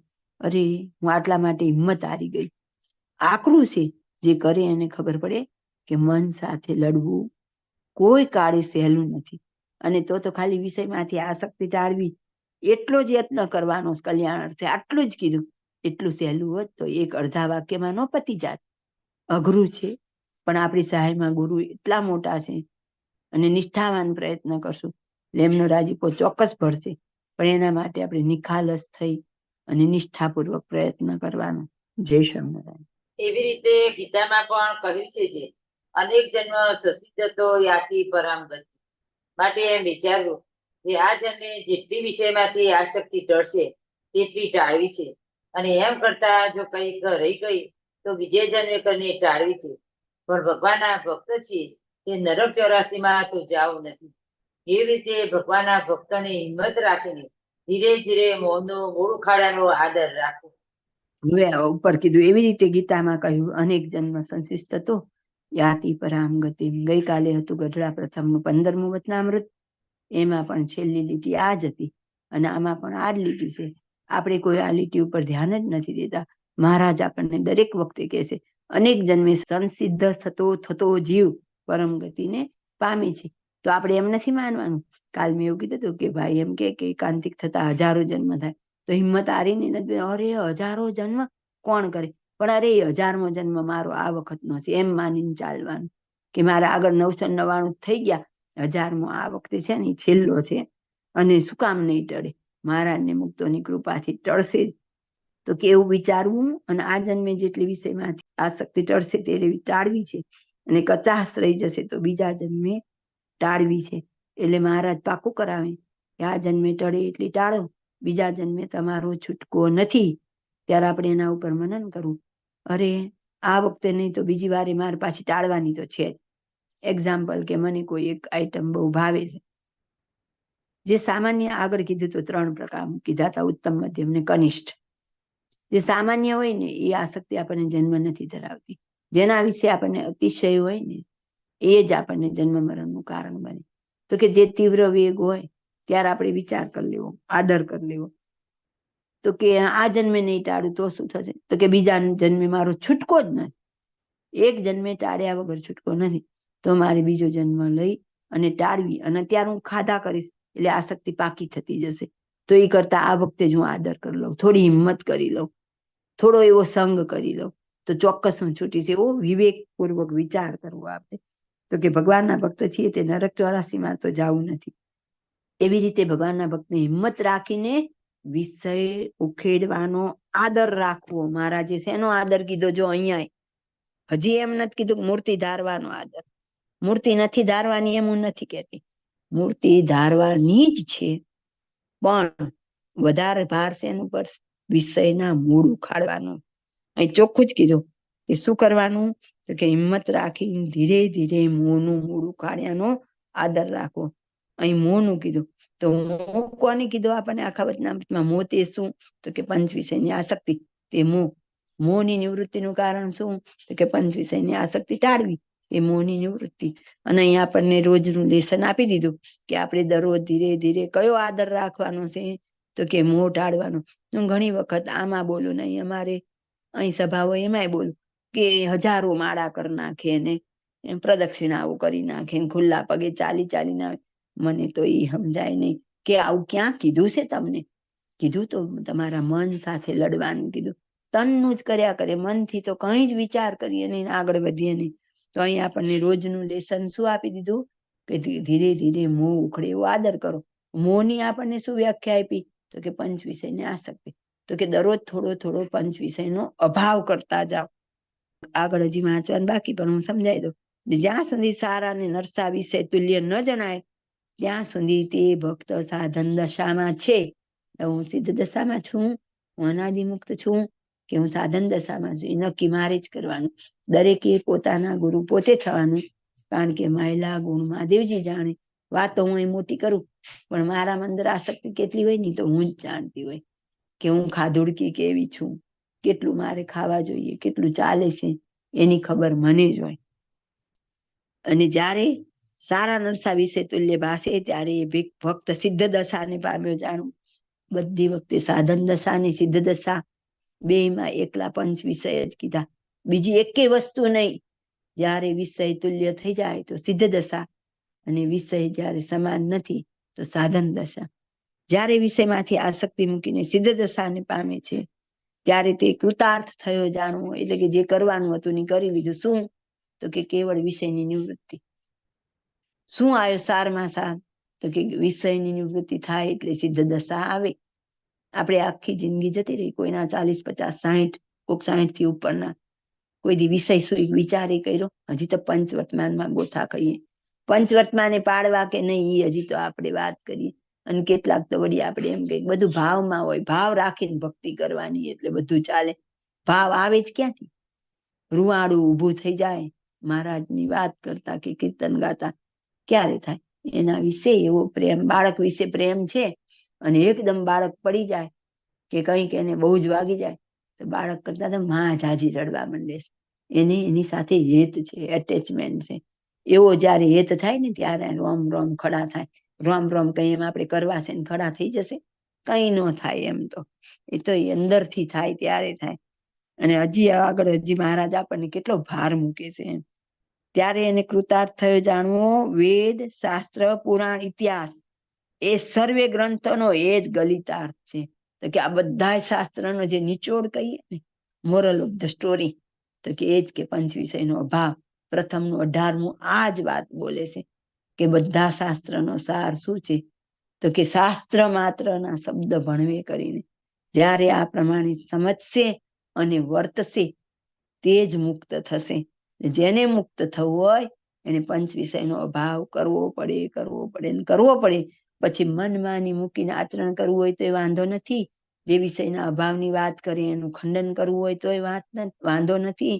એનો દ્રોહ કરવો હોય તો એ વાંધો નથી. વિચારવાનું આપણે છે કેટલું મને ફળ મળશે ને કેટલું નહીં મળે, શું પરિણામ આવશે આનું, એ વિચાર મારે કરવાનું. હું જયારે અહીંથી બેસીને તમને એમ કહું કે આવું કઈ હોય નહીં, હવે આવું તો બધું હતું તો હું હજારો જન્મ સુધી વિષય નહીં છોડી શકું, કારણ કે મેં તમને બધાને મિસગાઈડ કર્યા. એટલે મારા મને તો પહેલા જ નક્કી કરી લીધું કે આપણે આવું કઈ હોય જ નહીં. હવે મારું મન ક્યારે માનવા તૈયાર થશે કે ભાઈ તારે વિષયમાંથી નિવૃત્તિ લેવાની? એ કે તે તો પેલા મને કહી જ દીધું હતું કે આપણે આવું કઈ હોય જ નહીં, તો હવે શું કામ માને? એટલે વાક્ય બોલતા પહેલા, વિચારતા પહેલા આપણે થાય નહીં તો કઈ નહીં, પણ બોલવું તો શાસ્ત્ર સંમત જ. શાસ્ત્ર બહારની કોઈ વાત આપણી મન ઘડત અહીંયા ના ચાલે. અહીં તો શાસ્ત્ર બોલે એ જ બોલવું પડે. આજે અમે વાત કરી છે તે સર્વશાસ્ત્રનું રહસ્ય છે. માટે આ વાર્તાને સર્વે હરિભક્ત દ્રઢ કરીને રાખજો. મહારાજ પ્રથમના 18માં રિક્વેસ્ટ કરી છે, ત્યાંથી અહીં સુધી આવતા આવતા આપણે થોડાક હરિભક્ત થઈ ગયા હોય પાકા, એટલે મહારાજ કહે છે બધી વાતનો સાર આટલો છે, પંચ વિષય હરામ કરજો અને આ વાત તમે પાછા સર્વ હરિભક્ત દ્રઢ કરીને રાખજો. સર્વે શાસ્ત્રનું રહસ્ય આટલું જ છે. હવે બધા શાસ્ત્ર ભણીએ તો ભલે, ન ભણીએ તો ભલે, કરીને શું કરવાનું? તો કે બધા વિષયમાં સંભાવ. એક મહારાજની મૂર્તિ સિવાય બાકી બધું પહેરવા ખાતર પહેરીએ, જમવા ખાતર જમીએ, અને જે કંઈ આપણા જીવનની ક્રિયા કરવી પડતી હોય કરી, પણ અનાસક્ત ભાવે. તો વારંવાર ભાઈ કહે છે ને, ભાઈ કે ને બીજા બધા વિદ્વાન હોય બધા એક જ કે સંસારમાં રહેવાનું, પણ કેવી રીતે રહેવાનું? નિરાસક્ત ભાવે રહેવાનું. ખાલી આપણી જે ફરજો છે એને કેવી પ્રમાણિક પણ ગરમ રોટલી ખવડાવી આપણું કર્તવ્ય તો ખવડાવી દેવાનું, પણ કંઈક ખરાબ બીના બને સમાચાર આવે તો આપણું રૂવાડું ફરકવું જોઈએ નહીં. પણ આપણે ગરમ રોટલી ખવડાવાય તૈયાર નથી, પણ એને ખાલી એક્સિડન્ટના સમાચાર આવે તો આપણે તેમની ક્રિયા ઊંધી ના કરી લીધા હોય, લોહી લીધું હોય, એ નથી કરવાનું. કરવાનું છે નથી કરતા, નથી કરવાનું, એ કરીએ છીએ. જયારે નિરાસક્ત ભાવ આવશે એનું પહેલું રિઝલ્ટ શું આવશે? તો કે દેહના સગા માટે ક્યારેય સકામ નહીં થઈએ. પહેલા આપણે નિષ્કામ ભક્ત બની શકશું જો આપણે નિર્લિપ બનશું તો. અને જ્યારે સારા નરસા વિશે તુલ્ય ભાષે ત્યારે એ ફક્ત સિદ્ધ દશાને પામ્યો જાણો, અને જ્યારે વિષયમાંથી આસક્તિ મૂકીને સિદ્ધ દશાને પામે છે ત્યારે એને કૃતાર્થ થયો જાણો. અને વેદ, શાસ્ત્ર, પુરાણ, ઇતિહાસ એ સર્વે ગ્રંથોનો એ જ ગલિતાર છે. આ જે અમે વાત કરી છે તે સર્વે શાસ્ત્રનું રહસ્ય છે. માટે આ વાર્તાને સર્વે હરિભક્ત દૃઢ કરીને રાખજો. ઇતિ વચનામૃત ગઢડા મધ્યનું પહેલું. રહસ્યાર્થ પ્રદીપિકા ટીકામાં પ્રશ્ન એ છે, તેમાં વિષયની આસક્તિએ ને દયાએ કરીને સમાધિમાંથી પાછું અવાય છે, અને રમણીક વિષયમાં આસક્તિ એ મોહ થવાનો હેતુ છે. તેને સંત, ગુરુ તથા ઈષ્ટદેવ પાછું વાળે તો દ્રોહ કરે પણ વળે નહીં. અને આત્મનિષ્ઠા, વૈરાગ્ય અને અમારું મહાત્મ્ય જાણવાથી મોહ ટળે. ત્યારે સિદ્ધ દશા આવી જાણવી ને કૃતાર્થ માનવું. એમ શ્રીજી મહારાજે કહ્યું છે. 3 બાબતો છે. પ્રશ્ન પહેલો. પહેલી બાબતમાં જેની સ્તુતિ સાંભળીને તેના ઉપર દયા કરીને શ્રીજી મહારાજ સમાધિમાંથી પાછા પધાર્યા તે એવા બળવાન હરિભક્તો કોણ હશે? અને શ્રીજી મહારાજ તો સાક્ષાત પૂર્ણ પુરુષોત્તમ ભગવાન છે, તેમને સમાધિ કરીને શું જોવાનું હશે? ઉત્તર. સ્તુતિ પર્વતભાઈએ કરી હતી, અને શ્રીજી મહારાજે સમાધિ કહી તે તો કથન માત્ર જ છે. એ તો પોતાના ભક્તને શીખવવા સારું એવું બતાવ્યું હતું, પણ સાધનિકની પેઠે સમાધિ નહોતી, દેખાવા માત્ર જ છે. પ્રશ્ન 2. સંત, ગુરુ અને ઈષ્ટદેવ કયા એ કોને જાણવા? ઉત્તર 2. છેલ્લાના 35માં 5મા પ્રશ્નની 6ઠ્ઠી બાબતમાં સ્વલક્ષણે સંતના કયા તેણે યુક્ત હોય એવા એકાંતિકને સંત જાણવા, અને શ્રીજી મહારાજના ધામમાંથી આવેલા પરમ એકાંતિક તથા મૂર્તિમાં રહેલા અનાદિ મુક્તને ગુરુ જાણવા. તેમના લક્ષ્મણ વલતારના ત્રીજા પ્રશ્નોત્તરમાં તથા જેતલપુરના પહેલાના 8મા પ્રશ્નોત્તરમાં કહ્યા છે. અને શ્રીજી મહારાજને ઈષ્ટદેવ જાણવા. ઇતિ રહસ્યાર્થ પ્રતિપિતા ટીકા સમાપ્ત. ઇતિ વચનામૃત ઘટડા મધ્યનું પહેલું થયું. સહજાનંદ સ્વામી મહારાજની જય. બાપા શ્રીની જય. સદગુરુ શ્રીની જય. સ્વામિનારાયણ ભગવાનની જય.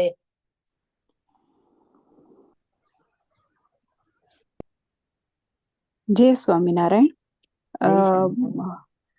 પંચ વિષય જીતવા મોહ તો છોડવાનો છે, બરોબર?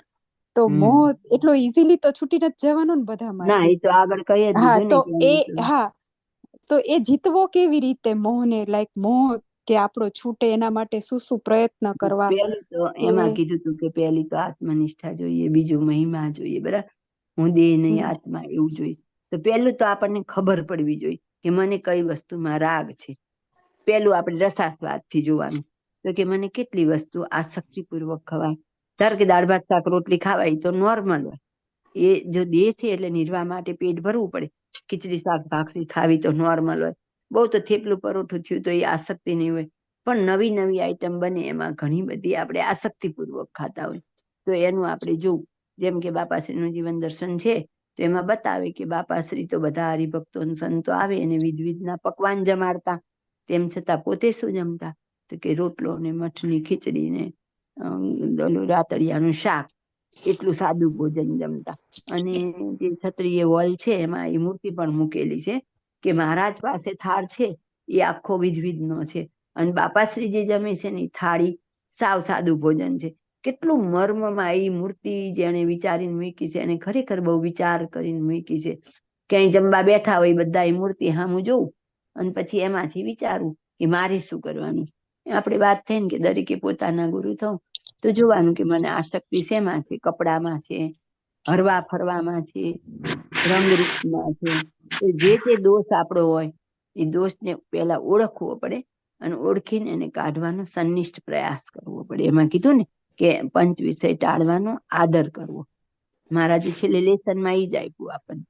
તો આપણે ગોતવું પડે.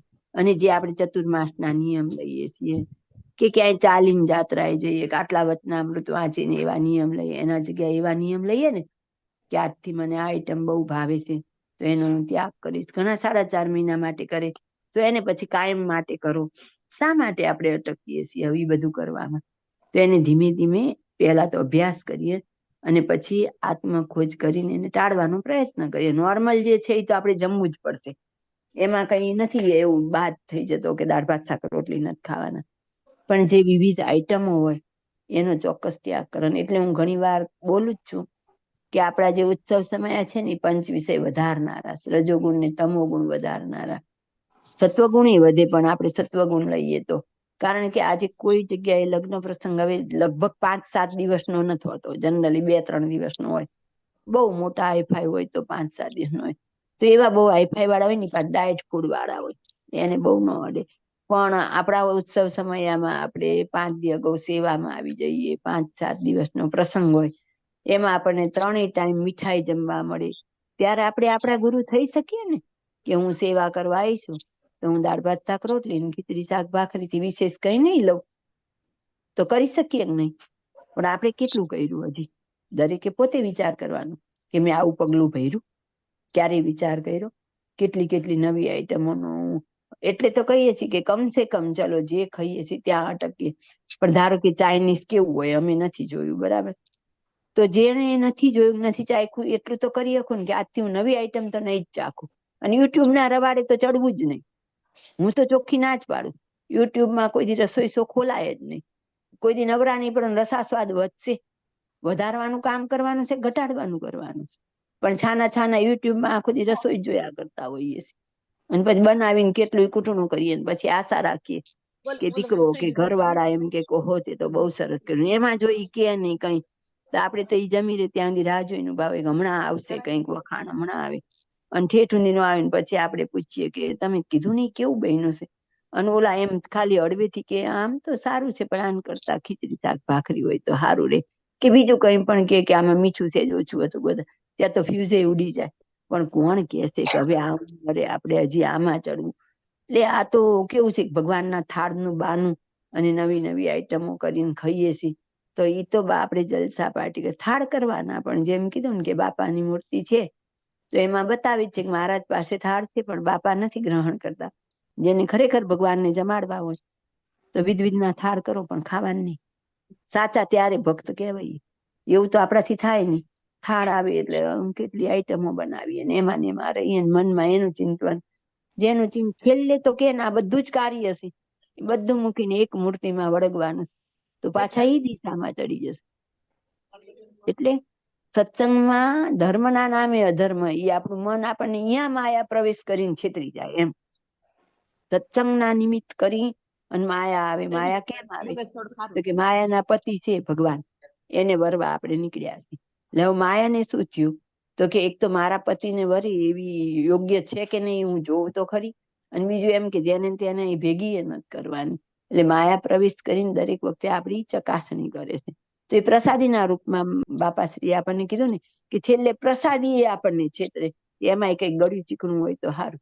જો આપણે જનરલી એમ કહેશું કે મારે ઘર માટે પ્રસાદ લઈ જવો, તો આપણે લાડવો કે મોહનથાળ કે મગજ એવું જ કંઈક લેવા ઈચ્છશું. અરે ભાઈ, ઓલી દાળમાં નાખેલું લાલ મરચું હતું વઘારનું, લીમડો આપણે કાઢી નાખ્યો, એ પ્રસાદી ન કહેવાય?